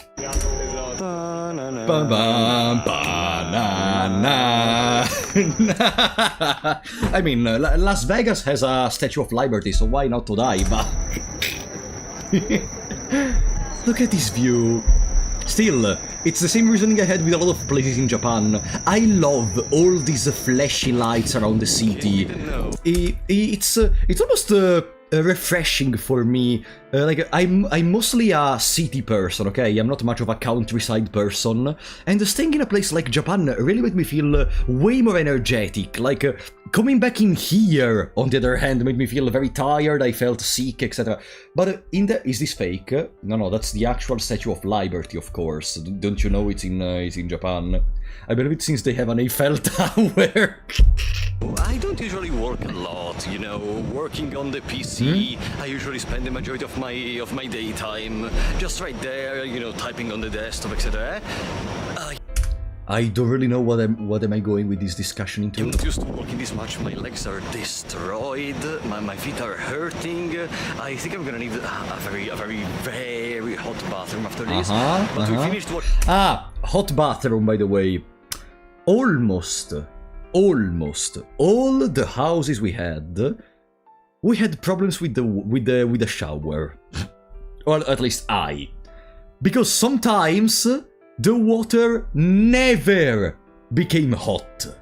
Like, genuinely, sometimes we had to do cold showers because either we did not understand how it worked, or it just did not work at all! Odiva, we should be back in, what is this, Ginza? I don't even remember anymore. We're back in the previous location, we're gonna go eat something, and then we're gonna go back home, but I'm dead.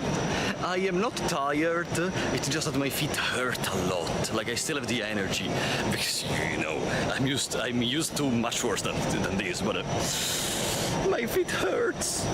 Maybe our problem is gonna be being... Okay, that's mostly the discussion. My feet hurt. Good job. You've acquired 2 minutes to say that your feet hurt. Good job. Who would have said that after walking for 50 days in a row, your feet hurt? Wow, shocking Pikachu face. Did you enjoy their VC? Oh. Okay, guys. I didn't talk about this, probably you already know. In Japan, all bathrooms in your house, outside, etc., they have a button that you can click to throw a little portion of water in your butt to wash yourself, okay? That is the most gorgeous thing in the world. You have no idea how convenient, useful, comfortable it is. It's so fucking good. Yeah, they don't have a bidet because they have that. It's so good! God damn it! And you can even do some other stuff with that. You can regulate the strength of it. There is a deodorant system for the air. There is different ways to flush the toilet. There is the possibility to turn on music. There is the possibility to turn on music to not make yourself getting heard by the others nearby. Italy had bidet. Yeah, you have to manually use the bidet though. In there you click a button. Pish! Easy. To come back to the B&B after I finish with my little trip outside. I also want to go to Vending. Yeah, here I started going out on my own because I just wanted to have some time for myself. I think at this point my social battery was already dead. We are like on day 5 and my social battery was dead. I was not able to stand anyone. I wanted to stay by myself, to relax, to enjoy my time alone. And it happens, guys. I trained my social battery for like 3 months and I already exhausted it. You lasted too much. But at this point, we can start going into some other weird merch I bought in there. So, do you know the game Shadowverse Evolve? This one? It's a game which is kinda present in Japan. I didn't see it in many places, etc. But they did collaborations with a lot of different things. Anime, games, etc.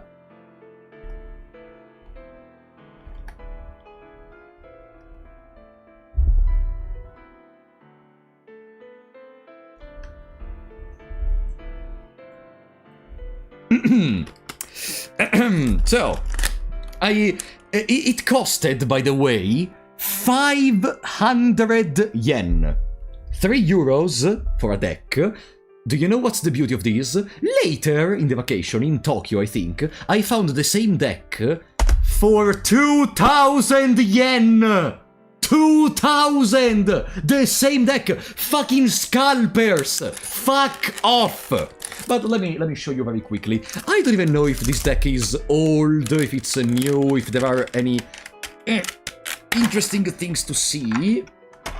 But for the most part, they are cards taken directly from the game of Uma Musume. Like, you can notice there are some designs which I think I've never seen in the game. But then once we start going into stuff like these cards, she's literally a card taken from the game. Then we have Symboli Rudolph later. Yeah, they're mostly the cards you can find even in Uma Musume normally. So yeah, not that important. But for 500 yen, hey, I'm gonna be more than happy of these. You know, there is even some shoes, because you know Uma Musume needs shoes to run. There are the carrots and 500 yen. I'm satisfied of my little thingy, you know. No swinging maestro. Yeah, there is no super crit unfortunately in this deck, but I will live with it with no problems. Oh, and we can start talking about something. In Japan, and later I'm gonna show you even more, in convenience stores, you can find these things.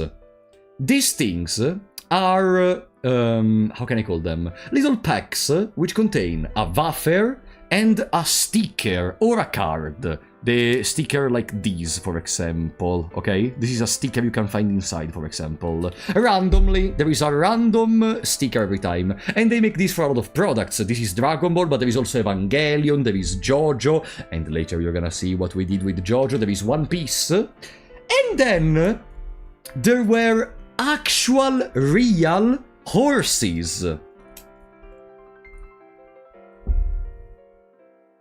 So I brought back home my Mejiro McQueen, my real Mejiro McQueen, and my Tokaiteyo. My real Tokaiteyo. I love this, I love this.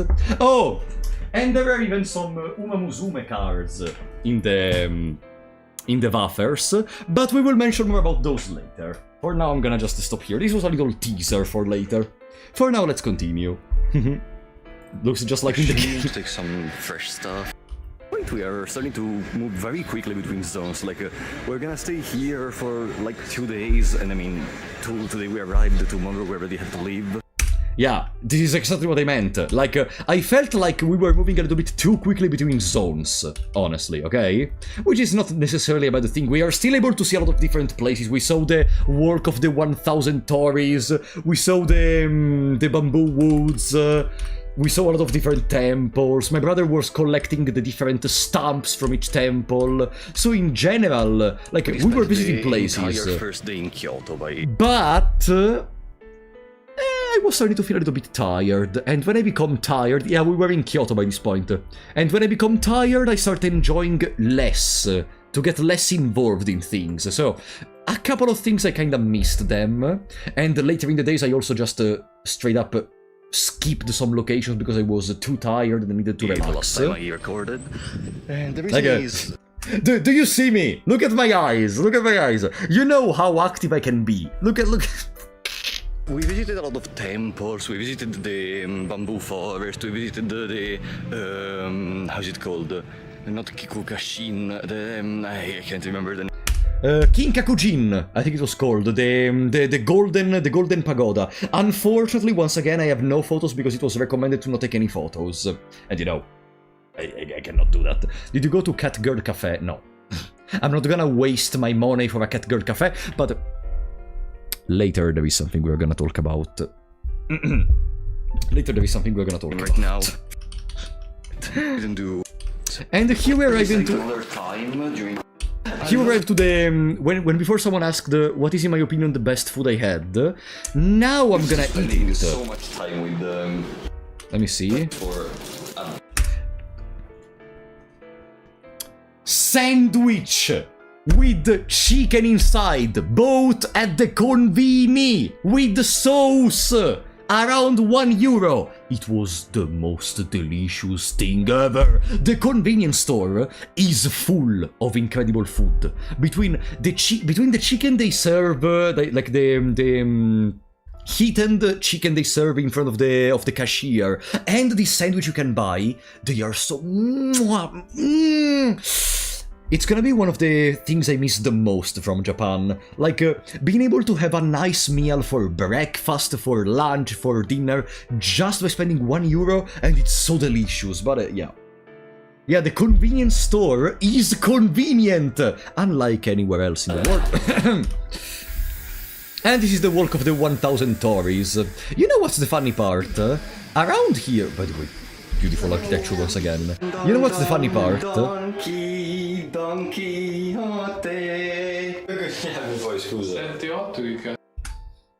You know what's the fun part, as I was saying? That unfortunately, I did not finish the Walk of the 1000 Tories. Because at one point, there was a sign that said, to the top, to the shrine.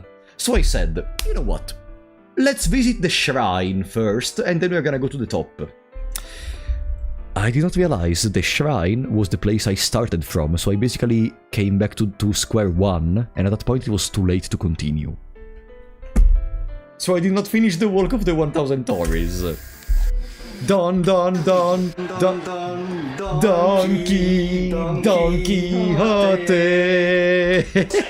If there is a thing I love. Ooh! Colors!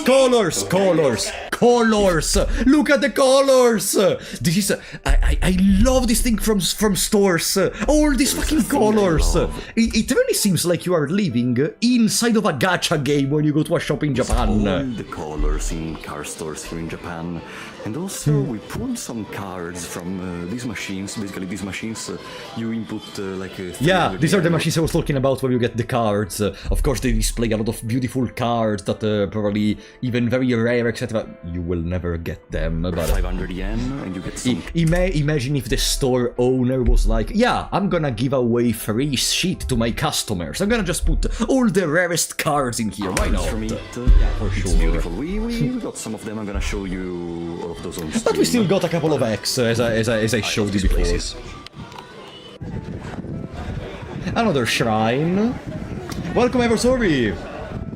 A good tourist and dance in the train with music at full volume. No. That's even a different topic, because I tried my best to not speak when I was in trains. Sometimes some of my friends were speaking out loud, etc. And sometimes I even called them out for it, but at one point they just stopped, because whatever, I didn't care anymore at one point. Like, I am gonna just mind my own business. Color are just pretty, but some people hate not being serious. But they are serious. Doesn't mean if you are colorful, you cannot be serious. What do you mean? We have to be pure black or pure white if you want to be serious, otherwise there are no half measures. Nah, I disagree on that. Oh, do you see all those umbrellas? That's the reason for which I have the hat thingy.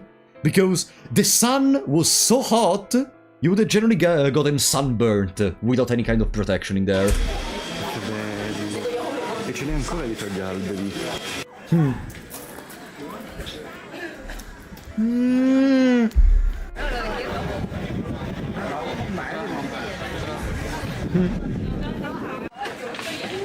I'm getting nostalgic of this place. This is maybe the best complex of shrines we visited, in my opinion, in Japan. It was full of pagodas, of places where you could buy even souvenirs. My brother bought a little statue of the god of business from one of these, and they were whatever. I don't know. I have considered using umbrellas like that a lot. Yeah, umbrellas are good to protect yourself from sun. And in here in particular, they made a great advantage of it. Oh, the deers! Yeah, this is a park where deers are freely able to go around. I think some of them don't have horns. I think the reason is because maybe they were more aggressive or something. It's so cool because they kneel to you. I think I have a video of a deer kneeling to me later. Let me see. I generally don't remember this part. I think though in here I was left alone because my brother went above, went beyond, and I was very tired, so I stopped in here for a second to record this. Give it biscottino. Someone is gonna give them a cookie. Give me a second, give me a second. The supreme piecing. No worries, I need to do that as well, but I cannot do it out here.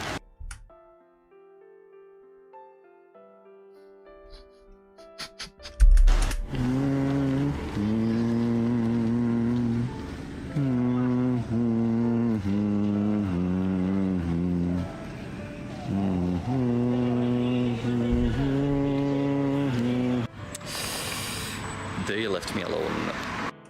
What the fuck was I humming? Whoa. They left me alone, yeah, because others went to, I think they went to a specialty coffee, because one of our friends was obsessed with coffees, and so they tried out a lot of different coffees whenever they could. And my brother went into the temple. Imagine if we could do that. Imagine if we could do that. Okay, oh, there it is, look. They give the cookie. And then they kneel, look. Look!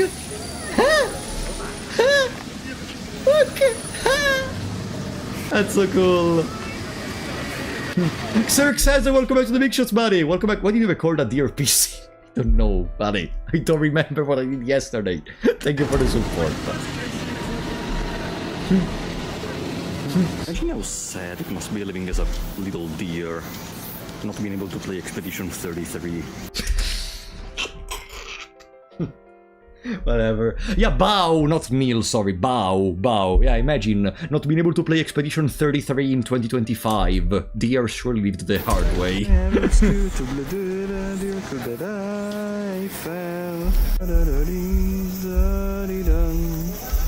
Ding ding da da da ding ding da da da ding da dee da. Where is the last one? Obscure, I want a bathroom and I need to shit. Let obscure for the Can you stop? God, where my brother end up in. I already said it, but this is giving me so many Guns vibes. Ah, right.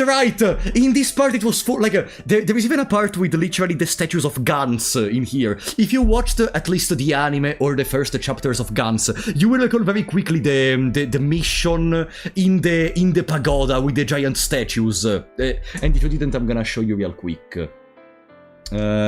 Guns pagoda.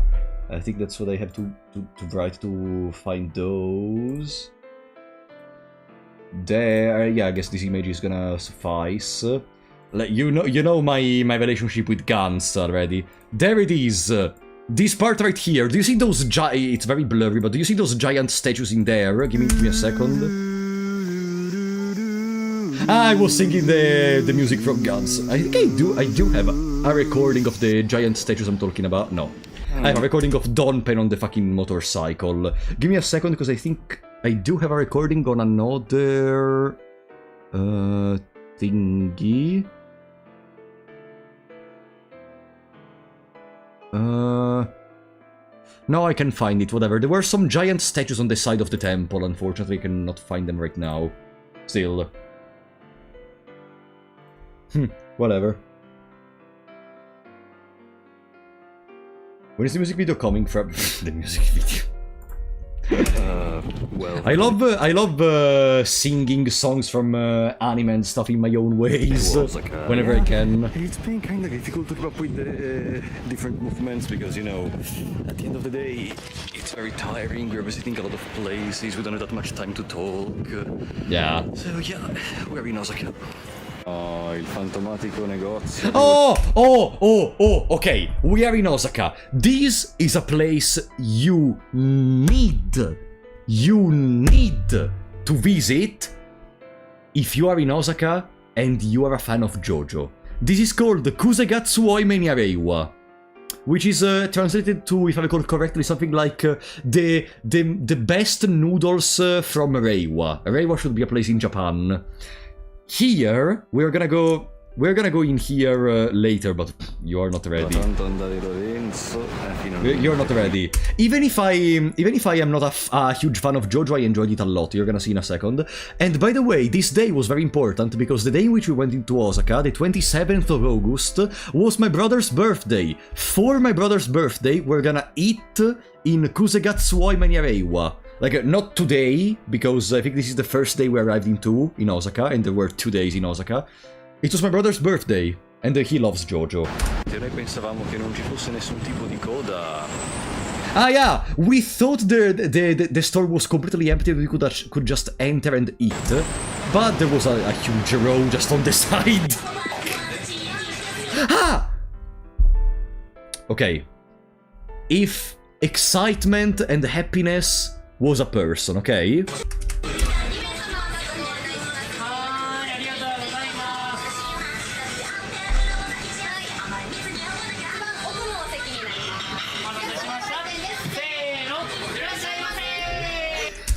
Every time someone entered or exited from there, they were like, "Seno, arigatou gozaimasu, seno, hiroshimasu."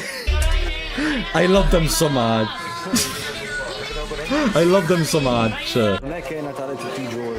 Ah, we went to a little Ghibli store which sold stuff like little miniatures of the Errant Castle of Owl. There was Totoro, there was some other stuff. Nothing important. Later we're gonna go to the Ghibli Museum, which is gonna be better. Even though I wasn't able to record any. Oh, there was Calcifer as a candle. And another Pokemon Center. This one displaying the birds. Oh boy. I'm tired. I love the dedication they put into appearing so well in Pokemon Centers, between Mewtwo in the laboratory in the previous Pokemon Center, the 3 birds in this one, and we visited just a couple of them. I don't even know if in the others... I know there is one where there is Rayquaza which breaks the sky or something, and in this Pokemon Center, I think I bought... what did I buy? What did I buy in this Pokemon Center? Ah! Yeah, some playing cards, which are like generic cards to play games like... how are they called? There are these cards right here, and you can play stuff like La Pepa Tencha. I don't know the English translation for that game, so just take my word for it, okay? There are some cards to play games with, but they are more generic than Pokemon TCG. Thanks for the flashback moments.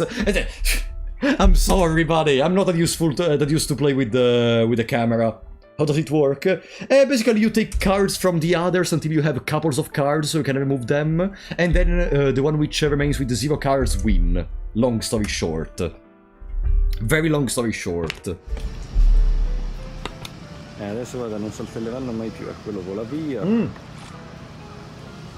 Yeah, I found very funny that the crows, I think they are crows, walk by jumping a little bit. Look. Look.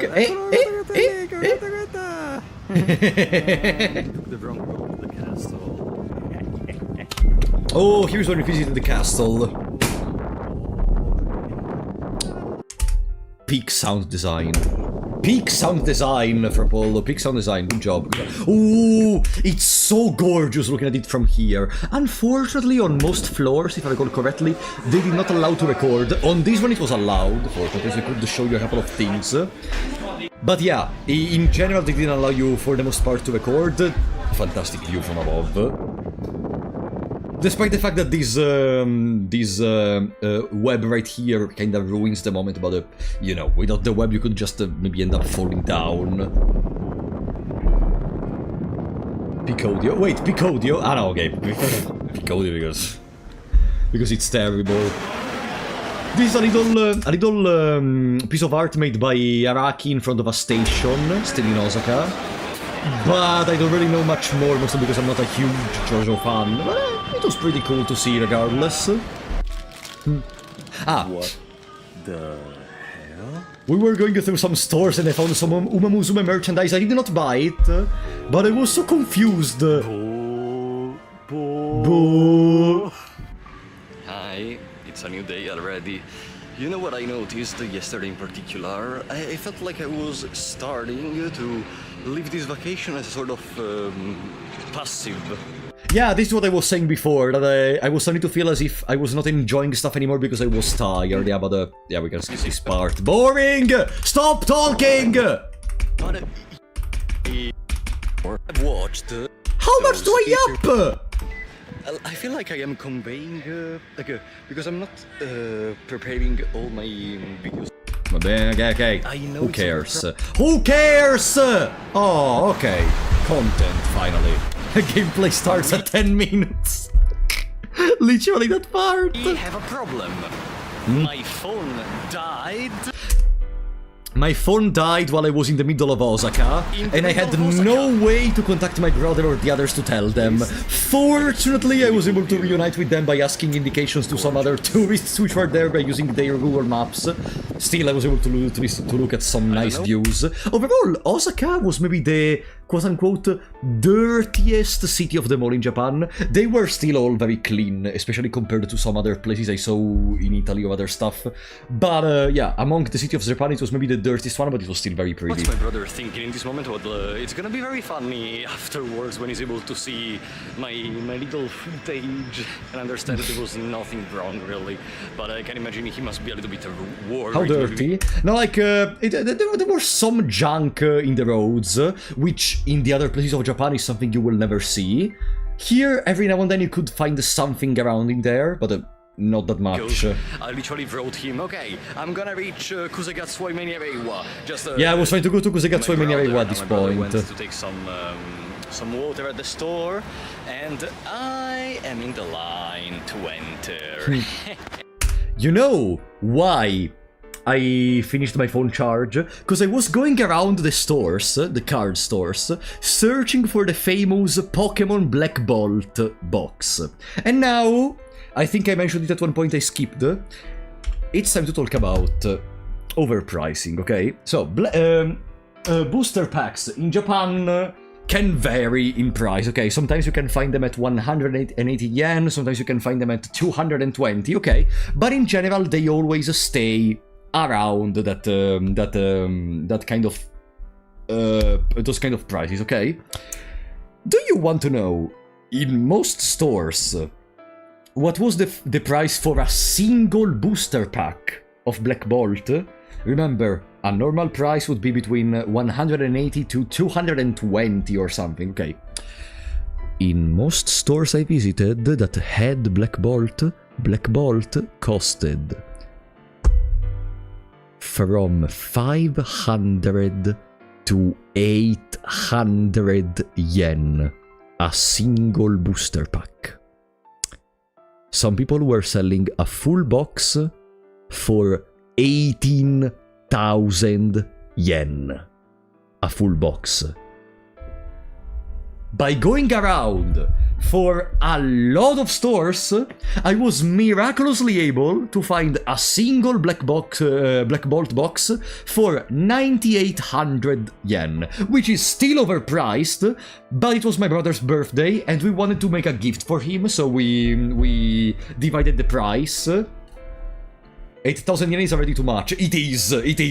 We found one for 9,800 and we said, you know what, fuck it.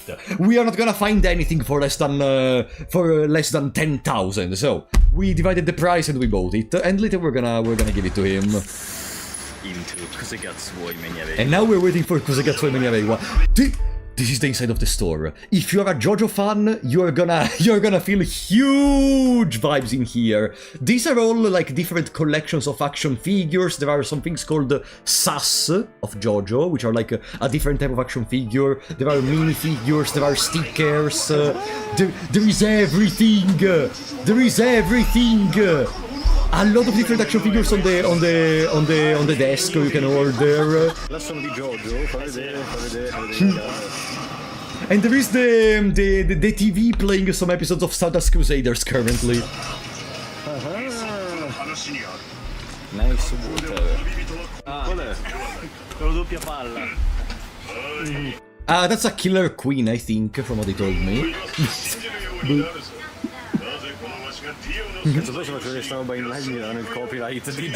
They're gonna copyright me probably. And now There is a Mona Lisa for some Comunque sono reason. moglie gli episodi di Jojo, prima diceva le parole uguali, madonna. Dude, look how many Giorno Giovannas there are in that corner. Metterà anche le sigle lui, secondo te, oppure mette solo gli episodi? Now, you're gonna see one of the main reasons, because this person which has the restaurant, there is a reason for which this restaurant is so, how can I say, so wanted by why there was that huge row before, and etc. It's a huge place for JoJo fans, etc. But also the person that holds it is gonna do some special stuff. You're gonna see. Ah, quindi niente sigle, ok. Chi è? Giorno. È Giorno. È Giorno? Ah, ok, Ah, ok. non è una cosa vera. Also, we're gonna talk Italian sometimes, so you're not gonna be able to understand it sometimes, but no worries, I'm gonna translate when it's necessary. Che è? Cos'era questo pipippo? Ha messo la pasta. Ah. There is a reason I'm not skipping. There is a reason I'm not Conosce la bambina skipping. di merda, eccolo lì. There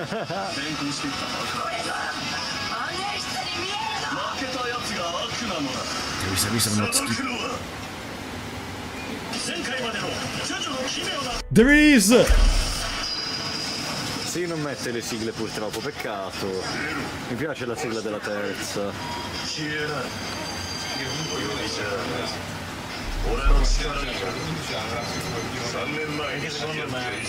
Questo sono io se Vending.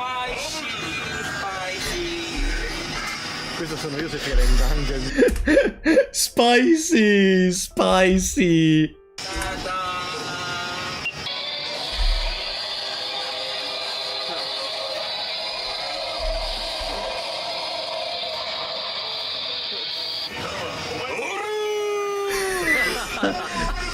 Yeah, it does it. He's able to voice act so good as the characters.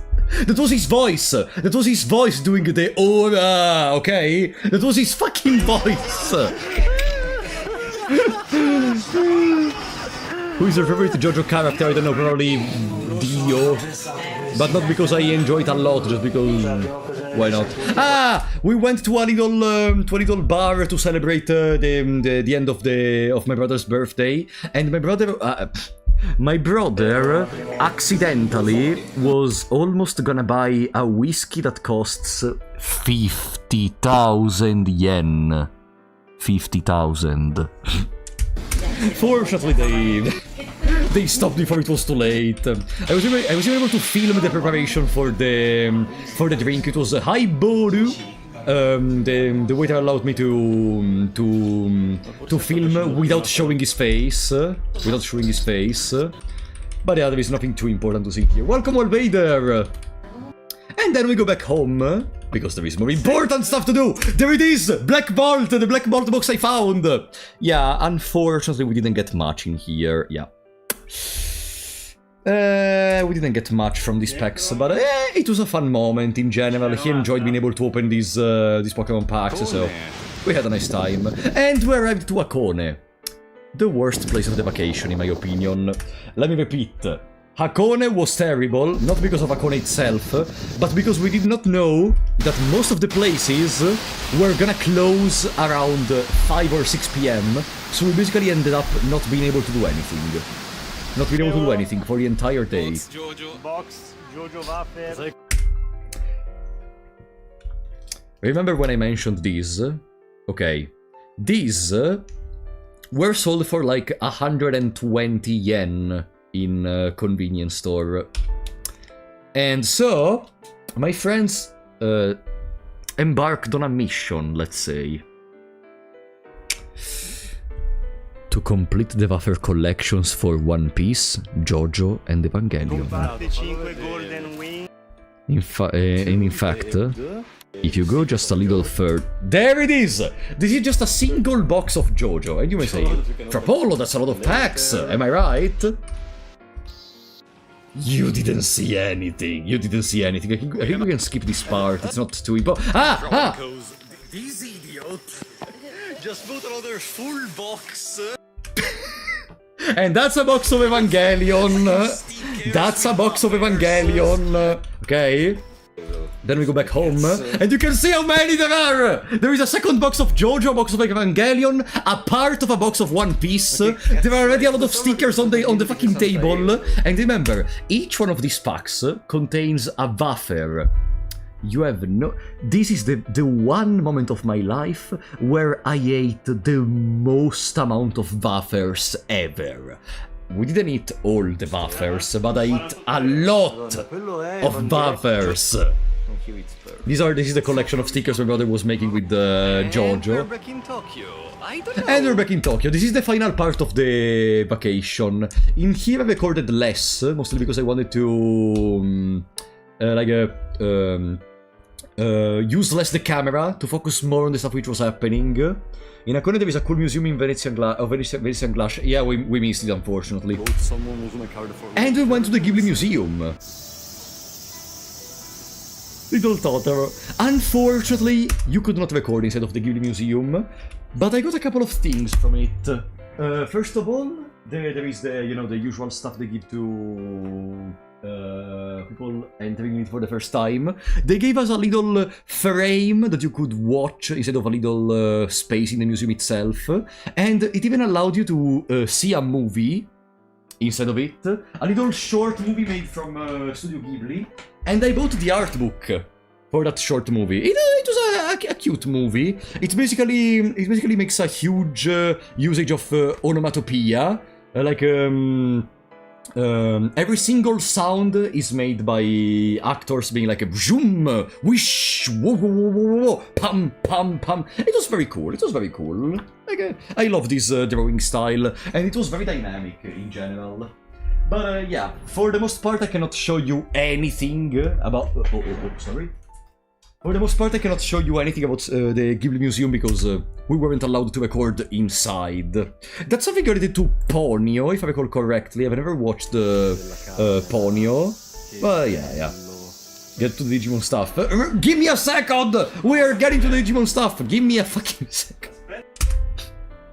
More wafers of Jojo. And if you can see on the table, there are even some other packs you may not recognize well. Those are Umamusume.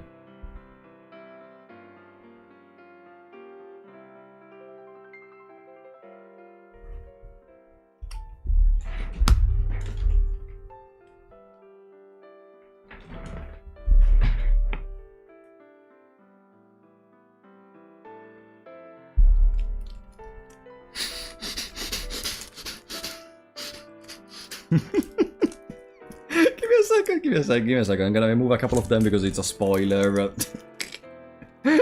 There was no gold ship in this set, unfortunately. We have Vodka, we have Daiwa Scarlet, there is Agnes Tachyon, there is King Galo. There is no gold ship in this set, unfortunately. And I did not even complete the set, but I got a cool one around here. Which is like, because this is not the first set they make for these cards. Yeah, this one is the coolest one I got. Which is like a special anniversary card or something. In general, yeah, each card is in a blister because there is even the wafer inside of the pack. So yeah, this is my collection of wafer Umamusume cards. There is even a couple more around here. I even got some dupes from the other series, but it was still good. You're like the biggest Umamusume fan in the West now by having Umamusume cards. I mean, that's still an advantage, you know. And then I even went to a Mandarak, since there was no gold ship and no Tokai Teiyo in that series. I went to a Mandarak where they usually sell everything, and I got one gold ship. Let me focus on it. One gold ship, and this one is fantastic. It's so beautiful. And one Tokai Teiyo. I got even them. Of course, I couldn't leave behind gold ship and Tokai Teiyo. Come on, let's be real. Yeah, I'm not gonna feel much because I was more focusing on just buying stuff. We went to a card store where there were... Oh! Are there any Duel Masters fans? I think no. I think there is no I think no one even knows what's Duel Masters in this chat, probably.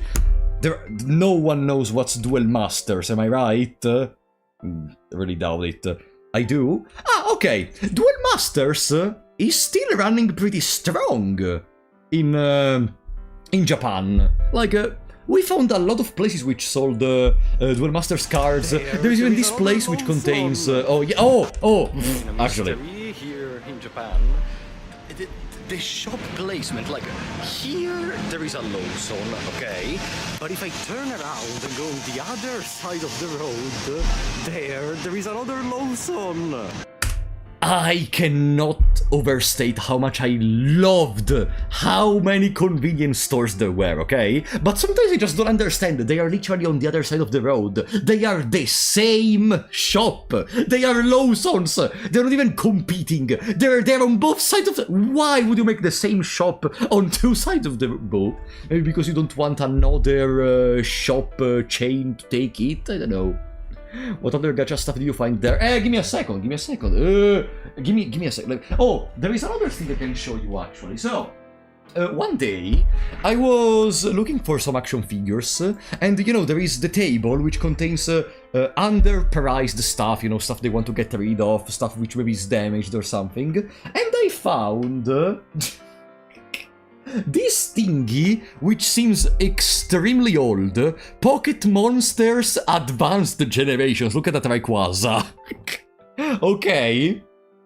And there is this Pikachu, which is like a Pikachu. You can open its chest and you can like put stuff inside, and it's damaged from what I understand. But do you know how much I bought it for? Do you know how much I bought it for? Try to guess. Try to guess. I suppose this red thingy on the price thingy means it's damaged. Do you know how much I bought it for? 800 yen, 3 euros, 500 yen, 3 whole cents, 500 yen, $1. 220 yen. These. I couldn't leave it there. I couldn't leave it there. Like, come on! I could not leave it there. Like, would you have left it there? I wouldn't have. And then I also bought, in another store, this thingy, without even knowing what it is. So, this thing is called Kingdom Hearts Integrum Masterpiece, okay? And what the tag said is Kingdom Hearts 3 art book for 950 yen. Then... I opened it, and basically what this is a very nice container, and inside you can find... sorry. Okay. And inside you can find... How do you open... Okay, there. You can find the container for a little art book of Kingdom Hearts 3. I think you're gonna... Let me see... I cannot show it... Oh, there! I think you can see Sora on the art book. But for the most part, this container right here seemed empty, seemed like it could contain more stuff. And by looking online, I realized this was supposed to contain all the games of Kingdom Hearts. Kingdom Hearts Collection 1.5 plus 2.5, Kingdom Hearts 2.8, and Kingdom Hearts 3.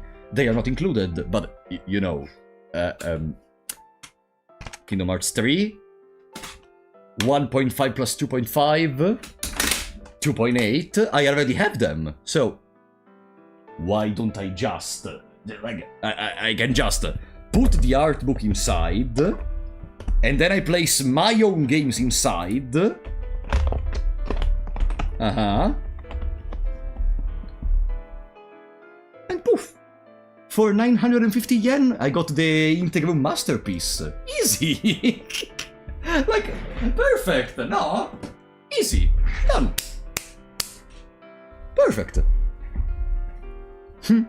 Lucky Terma didn't find it first. Right, Terma loves Kingdom Hearts. Well, Terma, you're not gonna get it. Okay. I mean, this does not make sense. What do you mean it does not make sense? They sold the art book without the games, and they found it. There is also some other stuff I bought, which I think it's a good moment to show you, about Kingdom Hearts. Since we are talking about Kingdom Hearts, I bought the Ultimania of Kingdom Hearts 2 for 700 yen, and for who doesn't know, the Ultimania is basically a collection of artworks.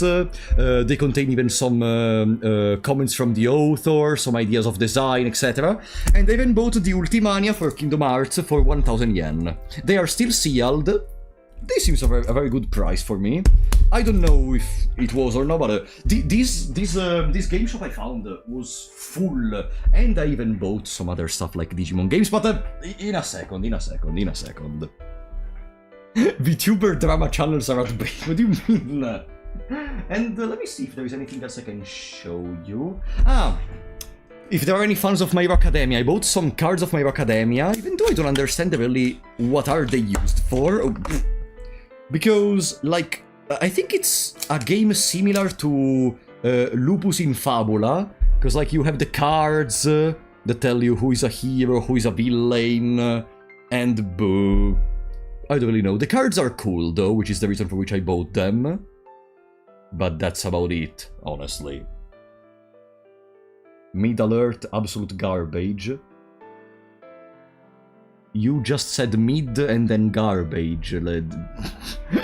Pick a side. Is it mid for you or is it garbage for you? Because if you're using mid to say garbage, you're using the word incorrectly.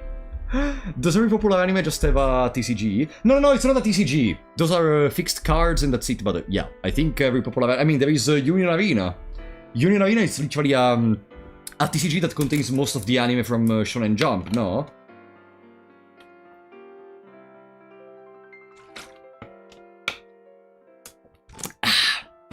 Alright. Then, let me see if in the video there is anything else noteworthy, because we're almost at the end. There is like 10 more minutes to go, because then I have to show you the juicy part of the shopping. The juicy part that only the people that followed the entire stream are gonna see. Oh!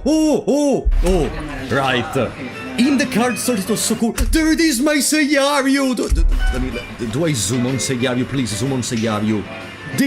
If anyone didn't follow probably you didn't, the Yu-Gi-Oh! Forbidden Memories speedrun we did like a year ago, you won't know, Seiyaru is my favorite card in Yu-Gi-Oh! And this is like one of the rarest versions of it for 100,000 yen! 100,000! I love Seiyaru so much, but I couldn't afford this one. I love Seiyaru. If you guys want to make me a little gift, remember, buy me this Seiyaru for 100,000 yen, and my life is yours. Okay? Maybe if the box was damaged. Yeah, it would have been one yen, probably. There are a lot of cool things. This is like a tournament prize. We went to a sushi, finally. Near the end of the vacation, we went to a sushi. Oh!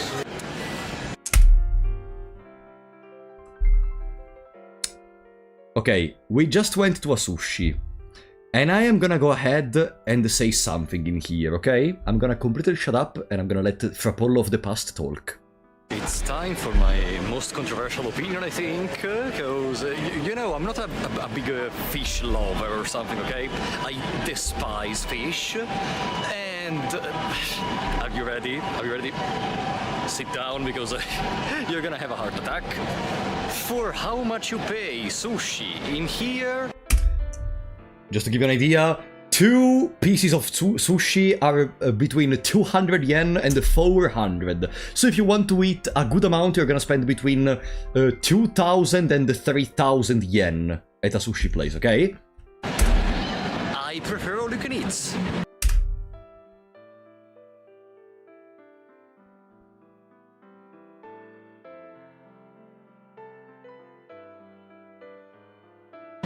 And all you can eats don't exist in Japan. I prefer all you can eat because for the amount I pay for like one single roll, at that point it's just better to get more because I don't really feel much of a difference on my tongue, so fight me. Wow, you're all agreeing. Wow, I thought you were gonna disagree with me, because when I said this to my brother, he literally told me, what the fuck are you talking about? Okay. I think you're wrong on that. There are all you can eats. No! Maybe if there are, they're like imported or something, but like Japan does not have the concept of all you can eat, so maybe there is like one all you can eat in Japan or something. To conclude the day, we're in a bar where you can give a card and they make a drink out of it. In this bar basically, yeah, you could give a card and they create a drink based on the concept of the card, with similar colors, etc. Even though it costed like 2,000 yen, and there was a much better option on the menu. I think I will, because I have a gold ship. I wanted to make a gold ship themed drink, but... Actually, there is something which is much more appealing. Cocktail gacha. Cocktail gacha, a cocktail made with a random base and a random mixer.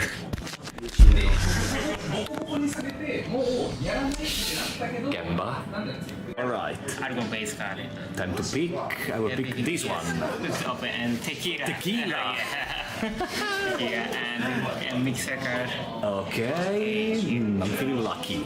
The last one. Okay, wait, please. And it is... Soda. Soda! Oh, where's tequila soda?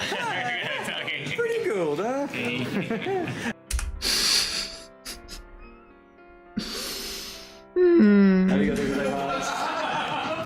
Guys, our tequila soda has arrived.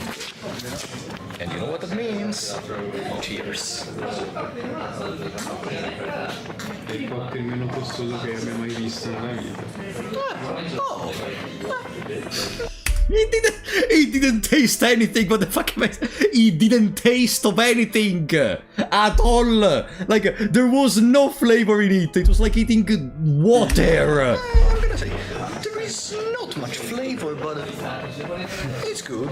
Fuck off. Fuck off. And there are more buffers. Look how many stickers there are on the table. You say I like to gamble. È un bel personaggio il Buck. E la squadra della stessa rarità di Non esce la secret. Quasi più di One Piece adesso, dico solo questo per dirvi. Dai, caccia fuori questo Evangelion. Vai, ancora un paio il di bambino Evangelion. uscito ce l'ho. Oh, dai. Oh, trilla il barco. At this point, I think I'm never gonna eat a single buffer in my life. Quelli sono wafer. All of those still contain a buffer, and there are more buffers in the fridge. Look how many buffers! Non ho mai visto così tanti wafer. Look how many buffers there are in there. E non sono mica tutti, E non sono neanche tutti. Abbiamo chiuso. There was this bastard of a card in the Jojo stickers called Leone Abbacchio. We found like 7 Leone Abbacchio at one point. So we closed the package of the buffer with the extra Leone Abbacchio at one point. Di abbacchio, perché ce ne sono. At least they were good. Yeah, they were buffer. The buffers are good. Yeah, buffers were good. Secondo sacchetto, cioè. Dude, that's full.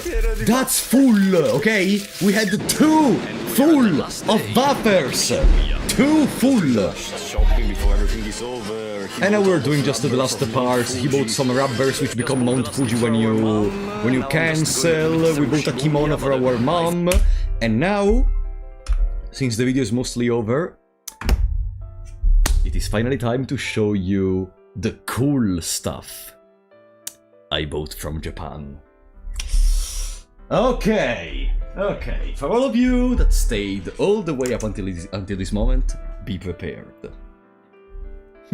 We're getting to the conclusive part. Did you went to Osaka? Before. That all-you-can-eat places are usually called Vikings or Teibodai. I think we've never seen a single one of those. So, let's start with the simpler things among the remaining batch. First of all, I went to a Mandarak and I found this. So this is basically a little document about a famous Doraemon movie I loved when I was younger, from 2006. And it's like one of the movies that made me fall in love the most with Doraemon. This is the movie where they literally face some interdimensional black marketers which want to steal a dinosaur from Nobita. It's one of my favorite movies from Doraemon, and you know, since I recently played the Nobita Senki Ace, I couldn't not buy something related to Doraemon. That's just a little something. Then, since we talked about Yu-Gi-Oh! Forbidden Memories, I got the official guide for Yu-Gi-Oh! Forbidden Memories, still sealed for 1200 yen. I love this so much. This is gonna go into my collection immediately. And still talking about Yu-Gi-Oh! I got a couple of old games of Yu-Gi-Oh! This is the first Yu-Gi-Oh! Game ever created, if I recall correctly. Maybe I'm wrong, maybe it's one of the firsts, maybe I'm saying gibberish. I got two versions because it's the same one, but one was 480 yen, the other 1000, and I'm gonna gift one to my brother probably after these. I just wanted to show you both. And then I even got another one. This is the fourth of a series of video games which had 3 different versions. This one has Kaiba in the front. There should be one with Yugi in the front and one with Joy in the front. And I think it also has, yeah, this is still with the old layout. I think this game is even present in the early days collection of Yu-Gi-Oh! They made for Nintendo Switch. I don't want to say gibberish, but hey, 1000 yen, it's so good. How many of these things you can buy for a low price in Japan, how frequent shops that sell these things are, how easy it is to find them at some point. Like, imagine if it... I would love for this kind of stuff to be imported even in Italy, but that's like a dream, probably. Likea, welcome to the big show. Thank you for the prime on Twitch, for the sub on Twitch. This is also peak. Thank you, Likea. Appreciate that. Yeah, the retro game shops in Japan are fantastic. And talking about retro, we have some other stuff to talk about. Cause, yeah, I think this is it. Are you ready? So, let's start with other video games. First of all, I got Final Fantasy XI, a game which, in case you don't know, it's only available online on PS2, not playable anymore because they closed the servers, but hey, 780 yen, 780 yen, it's mine. Now, you know, I am a Final Fantasy X enjoyer, okay? I have Final Fantasy X for PS2, for PS3, for PS4. But the PS2 one I got, it's not Black Label, it's Platinum. So, for 300 yen, I got Final Fantasy X for PS2 with the shit of a kid on it. But it's still 300 yen for Final Fantasy X! 300 yen! I don't care if I'm gonna have to clean the shit of a stupid kid from it, okay? It's still the best game of all times. And then, still talking about Final Fantasy X, I even bought this other thing. Clean it already. I wanted to show you. I still didn't open it. It's not shit. I don't know what it is, but I'm gonna clean it later. Yeah, less than €2 for Final Fantasy X. And then I got Final Fantasy X and X-2 for PS2 collection that contains Final Fantasy X and Final Fantasy X-2 and Final Fantasy X Another Story for... where is the price? 700 yen. I couldn't leave this there, come on! I couldn't leave this there! First person ever to bring back from a trip a shit stain. It was there, what can I do about it? It was good. Oh, Cody, thank you for the Prime on Twitch, buddy! Thank you so much for the support, welcome to the big shots. And then... never played Final Fantasy beside 14. You really should play more Final Fantasy, in my opinion it's fantastic, but start from 10. Okay, and now that we went through Final Fantasy, it is time for Digimon. The juiciest part of what I bought. Let's start simple with Digimon. First I bought a game which I think was never released in the West, which is the Digimon Savers Another Mission. Very low price. I have never heard of this game before this trip, so I bought it immediately, but I don't really know if it actually got released or no, but there it is. Then, you look sweaty because I'm getting emotional, because there is a thing I need to talk about, but I'm kinda nervous. Then...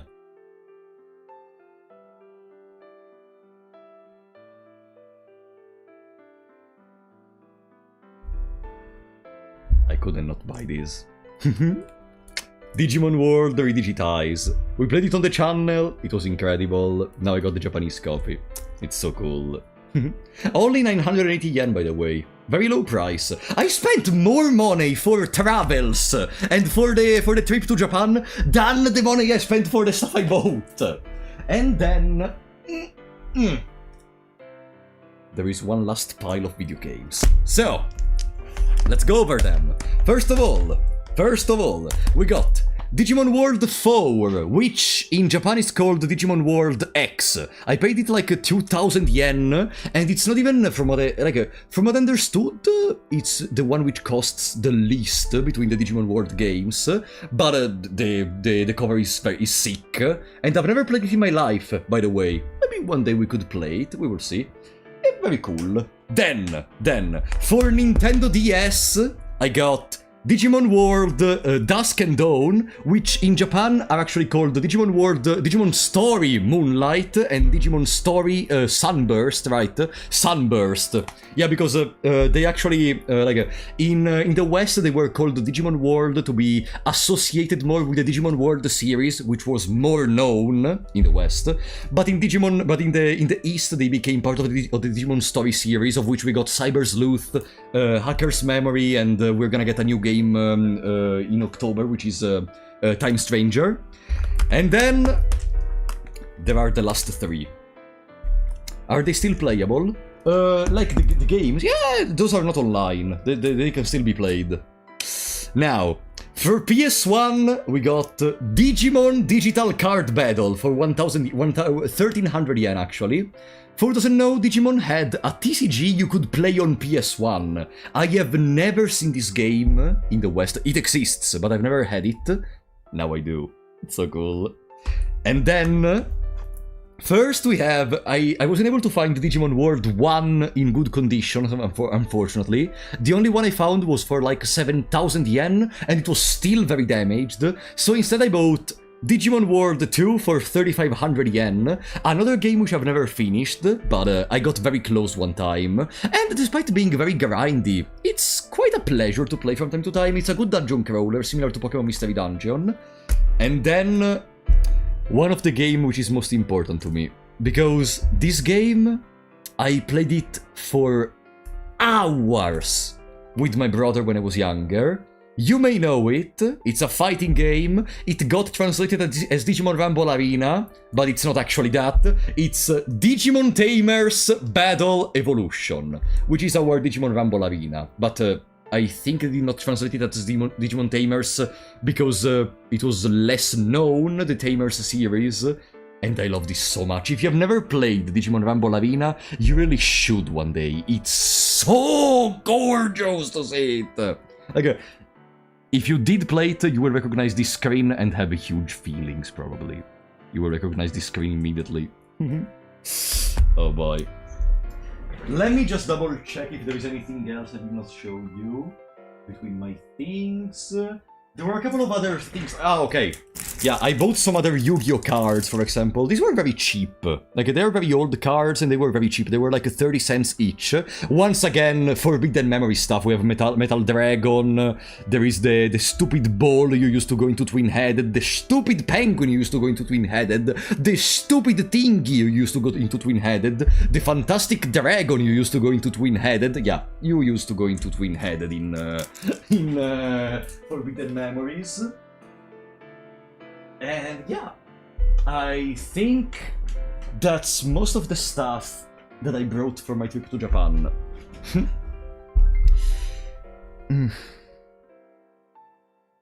One of the best fighting games, yeah. You know... Do you have more stuff? No, I... Wait, the gacha! Before, I have gachas, so... I have gachas, and I have some other plushies. Wait, I didn't finish. No, it's not over. So, remember the claw machines? I am a very good claw machine player, so I won Mega Banette at one point, and then I got my favorite plushie ever. Look at them, little Chansey. It's so compact. It's so cool. This one is so cool. This is gonna go somewhere into the background. I love Chansey so much. Look, it's so You cannot even squeeze it. It's so compact. It's so cute. And then there was a collection of gacha thingies I wanted to get in Japan. I already got the art book for Persona 5, but there were gachas of Persona 5 Royal. And so, by going through multiple gashapon places in Japan, I was able to collect all of those of this series. This is Futaba, then we have...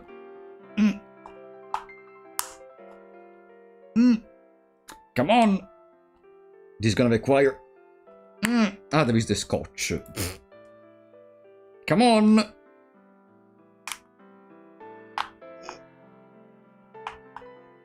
I broke the scotch and it doesn't go away anymore. Okay, there it is. We got Queen. There. Then there is... you. We're Italian made by Japanese plastic. I don't know if you remember, but this music you're listening to right now during the stream is actually from Persona 5. It's the music you can listen to one of the final palaces in a restaurant, if you recall correctly. Come on. Why doesn't it open? Okay, there we go. We have Noir, one of the worst characters, but in Royal she gets more screen time, so incredible. And then... aha! Perfect. The new character of Royal... and mutate sheep. And mutate... yeah, kinda. I see you understand who I'm talking about. There we go. Violet. And then, the final bastard! The final bastard that I was only able to get on the literal last day of my trip. The one piece I was missing to finish my collection that I got moments before boarding on the plane to go back to Zurich from Japan. If I could open the... if I could open the stupid scotch. Come on. The what piece? The one piece I was able to find the... one piece. Do you know in Japan I was able to stumble upon multiple English errors even in card stores, because sometimes they had English translations for the stuff they sold. Like one time there was one piece, but it was written as peace, like the opposite of war. One time they said instead of insert, inset, like, it's normal. Goro Akechi. And all of them complete the first part of the set of Persona 5 Royal. The second part, I wasn't able to find it. I wasn't able to find it or finish it, unfortunately. But it is what it is. Oh! And I found something else, but this one is gonna stay closed for now, because it's gonna be a gift for a person. What about Joker? Joker is in the other part of the set of Persona 5 Royal, and I stumbled upon a single machine of that, and for that machine I only got Yusuke, which I'm not gonna open for now. But yeah, I wasn't able to complete the second part, unfortunately. Do you need to know much Japanese to visit Japan? Not really, because most of the stuff is even... most of the important stuff to take directions is translated in English. The real problem is you need to understand their accent in English. Because I had several problems talking normally with some of the people like in stores, etc. Because I couldn't understand what were they saying at all. And I have now, remember before when I said that I had a funny story about the Wagyu? Basically, let me try to quickly convey what happened. One day, my friends wanted to eat Wagyu, okay? We were in Ginza, if I recall correctly. What happened is, we went in there, we sit down at the table, we wanted a place to relax, chill, eat something together. The waiter arrives. They kneel down, like literally, they go down, and they start. Hi, I am Rick. My English is not that good, but I'm gonna do my best. And then they start explaining to us that their Wagyu is not like the rest of the Wagyu on the market. They are like part of the 5% of the market that makes the best Wagyu ever. He wishes us a good to have a nice stay, etc., and gives us the menu. Pretty good introduction to the restaurant, right? Seems pretty interesting, seems pretty good, very polite. We open the menu. We open the menu.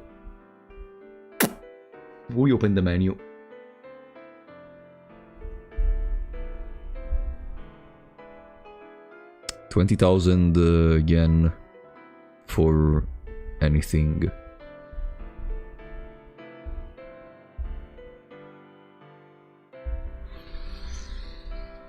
At that point, we pick up our stuff and we start leaving. But, of course, it wouldn't be a funny story if there wasn't anything else. While leaving, Rick, literally Rick, was coming out of the kitchen, which was on the corridor to go outside, was coming out, but his head was literally down there, so I wasn't seeing where he was going. He bumped into me, and he had like 4 different glasses of water. They all fell down.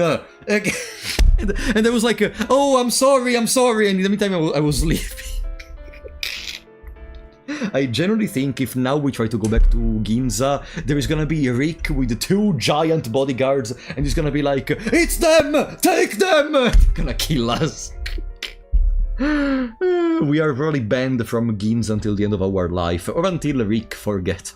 Rick, if you're watching this stream, I'm sorry. I am really sorry. I am really sorry for what happened, okay? I didn't want that to happen.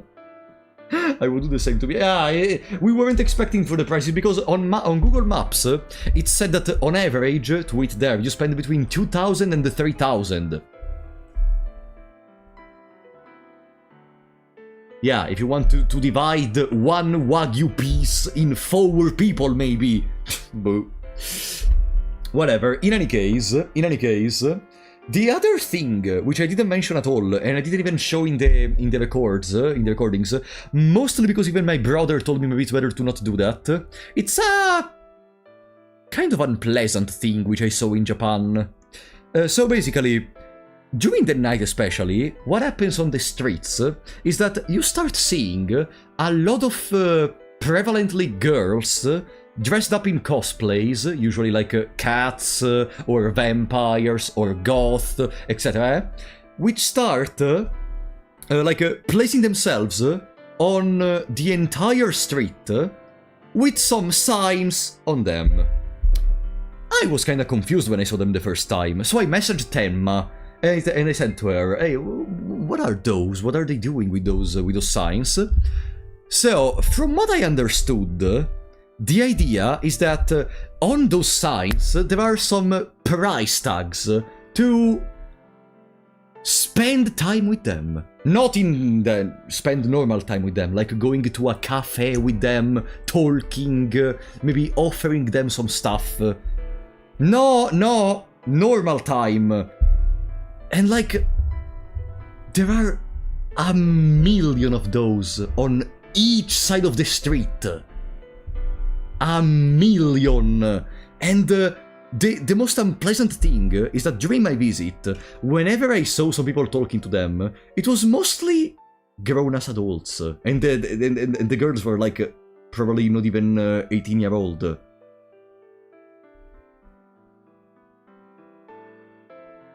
Boo. I don't understand. And now we connect to the last part of my journey, because right before the end, by the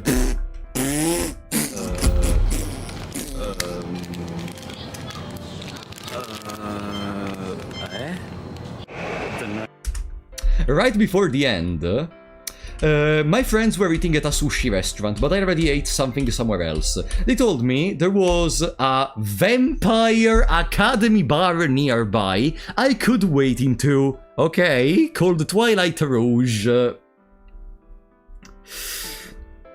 I entered in there. It was one of those bars, it's similar to a maid cafe in concept, from what I understood. Like, you know, there are girls dressed in certain ways. In this case, they were dressed in yukata because there was an event going on or something. And they don't really do anything special, they just bring you drinks, etc. You know what's the problem? That even in this bar right here, the entirety of the other customers were grown-ass adults.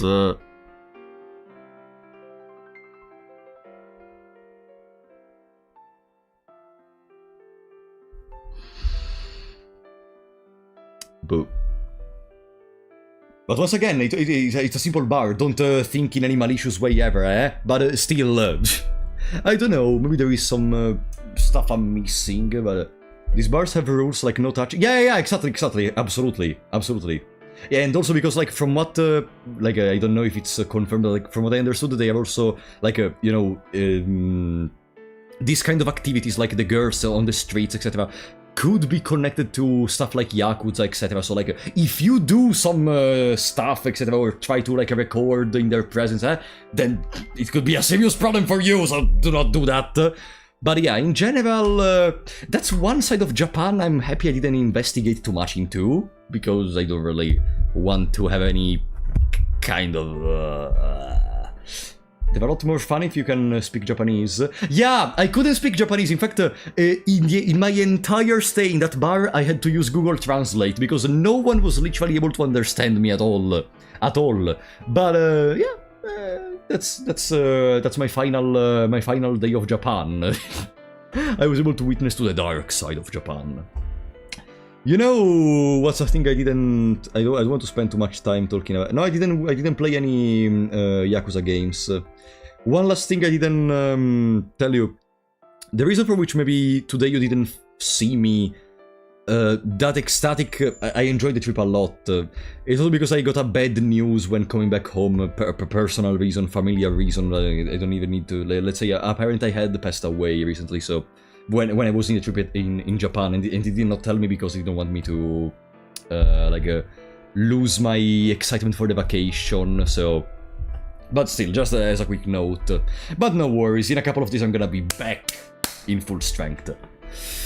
But yeah, that's my trip to Japan.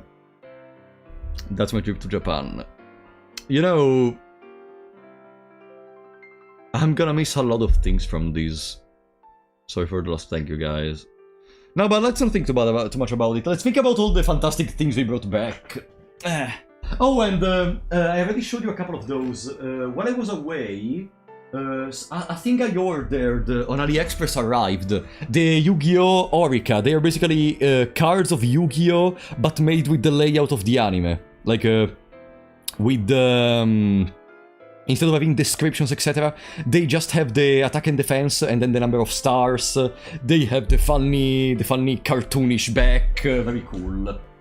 Very cool. I love the... I've always looked at Orica. They don't even cost that much. I paid like $5 for them. Your house is gonna be made of cards. These are my passions, you know. I love Yu-Gi-Oh!, I love Digimon, I love Pokemon. Some people believe I only play Fear and Hunger in my life. I love fucking Doraemon, I love Final Fantasy. And I was able to bring back all of my passions from my trip. I'm gonna miss this civilization, honestly. I don't know when or if I'm gonna be able to make another trip in there. Next trip to Korea, so you can eat ham ham pang pang. I wonder if I can find any Limbus company related merchandise if I go to Korea. If like there is a shop, a physical shop that sells them or something. But yeah, that's mostly it. You can. Gonna check to it later. What decks do you play in Yu-Gi-Oh! TCG? I don't play TCG currently. I play God format mostly. I don't play TCG anymore. I don't have time or money for it, unfortunately. That would be awesome. We will see. But still, yeah. One day I really hope to go back to Japan. If it was possible, I would make this a yearly thing. Like every year I go to Japan, but the cost for the trip was extremely high, even considering how much money you need for stuff like movement, the Suica card to move with the subway. But at least you spare money on the merchandise. Like I spent very little for the stuff I bought, and that's something I will never stop praising about being able to do shopping in Japan. Just move to Japan, yeah. I was gonna meet up with Connor, by the way, at one point, but unfortunately he was not free for every day because, you know, he's very busy.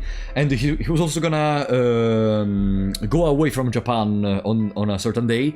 And when he was free, I was in Kyoto, and he lives in Tokyo, so, like, I wasn't really able to meet up with him, unfortunately. Travel was really the most expensive thing. Yeah, travel was extremely problematic, especially because I think I love of Japan is it's very organized, but you know what's the problem? It's organized in a weird way sometimes, in the sense that, let me explain. You know, I'm gonna give you a physical idea of what I mean. You know, like when how can I say? You create a desktop folder, okay? You create a desktop folder. And you are like, oh, I'm gonna organize my PC perfectly. I'm gonna put my games, my photos, my whatever, my music, okay?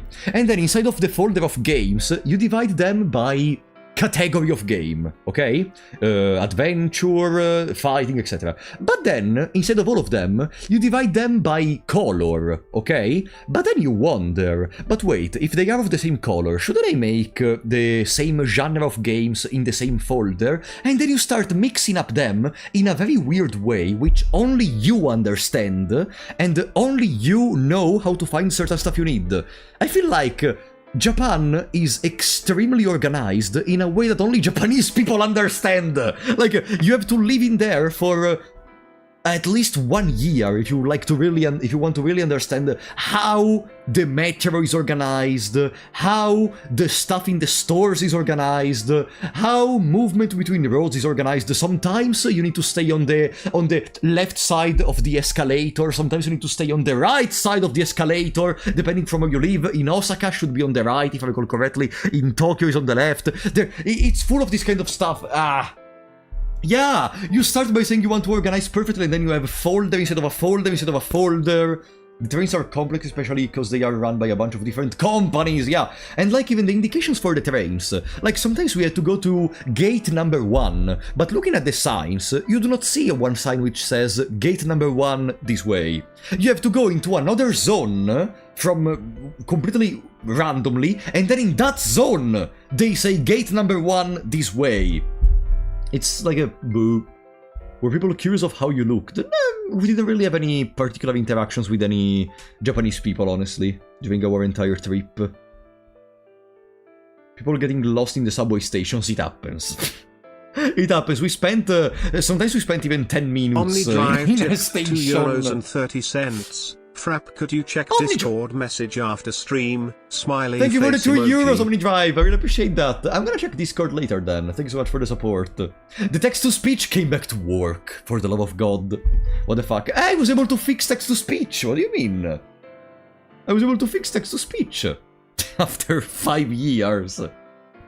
I went 3 years ago and planning. I want to fix a lot of stuff that doesn't work on stream, by the way. I want to try to remake the chatbot work, for example. But yeah, my throat is dying in this moment, so unfortunately I think I don't have a voice to continue much longer, especially because tomorrow we have a double stream, remember. First, we're gonna have a tournament for Limbus Company. In fact, since we are here, let me see if they messaged me the time for the Limbus Company tournament. UTC, so it's 2 hours after the written ones. So we have...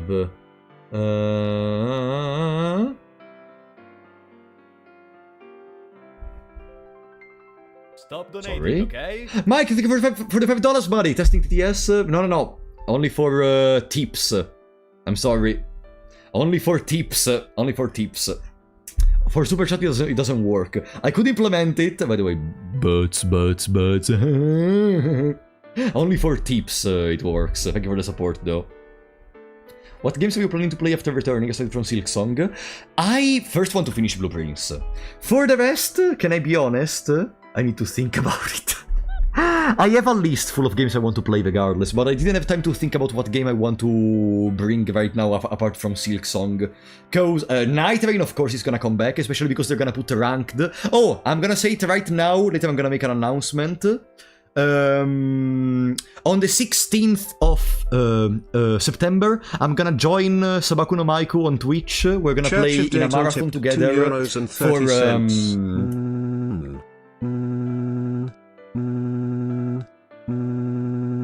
Church of Datel calling you to preach the word of our Lord and Savior Datel. Now your chance to be a Thank big you shot. for the Be a for the big 2 euros shot. Church of Datel.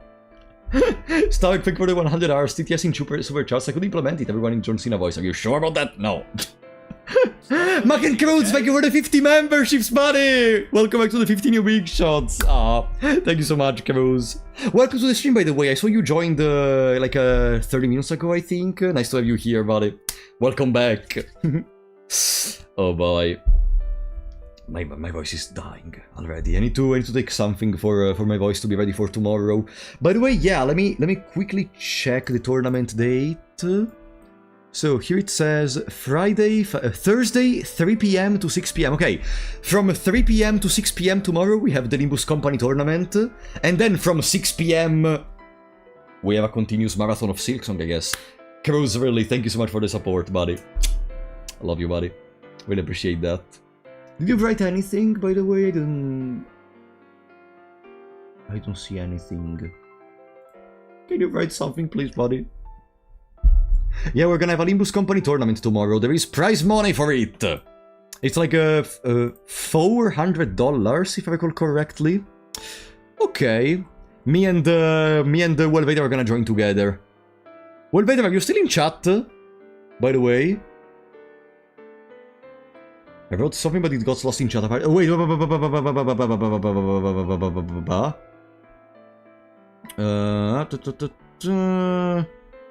I don't see it. No. What did you write again? Can you repeat what you wrote, please? Can you repeat what you wrote, please? Hope you enjoy Silksong. I will check the votes when I'm done myself, folks. I'm gonna have a blast. I hope to have a blast. How was your trip to Japan? Fantastic. Fantastic.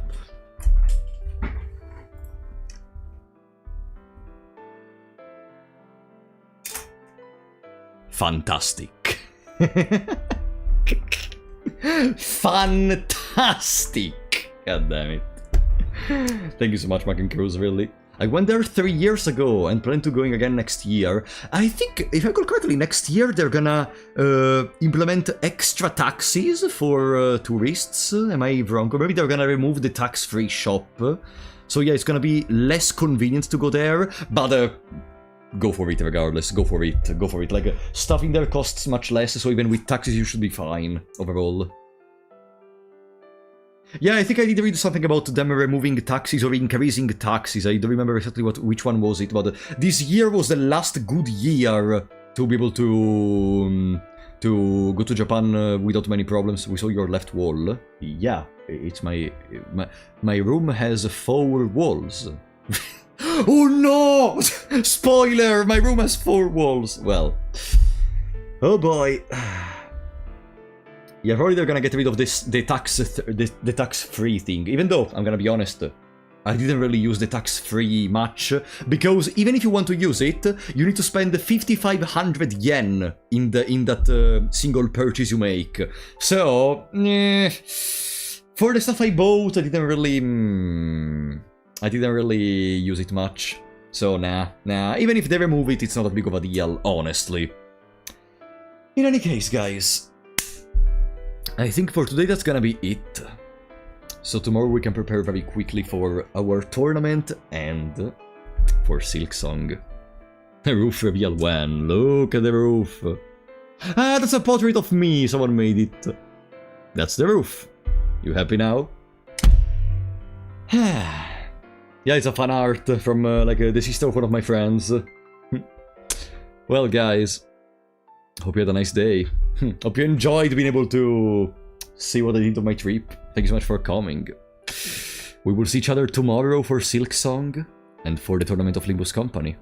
Fun fact, someone found Yisang plush in a random store. Pfft, perfect. Well, guys, thanks so much for coming. I'll see you tomorrow. Bye bye.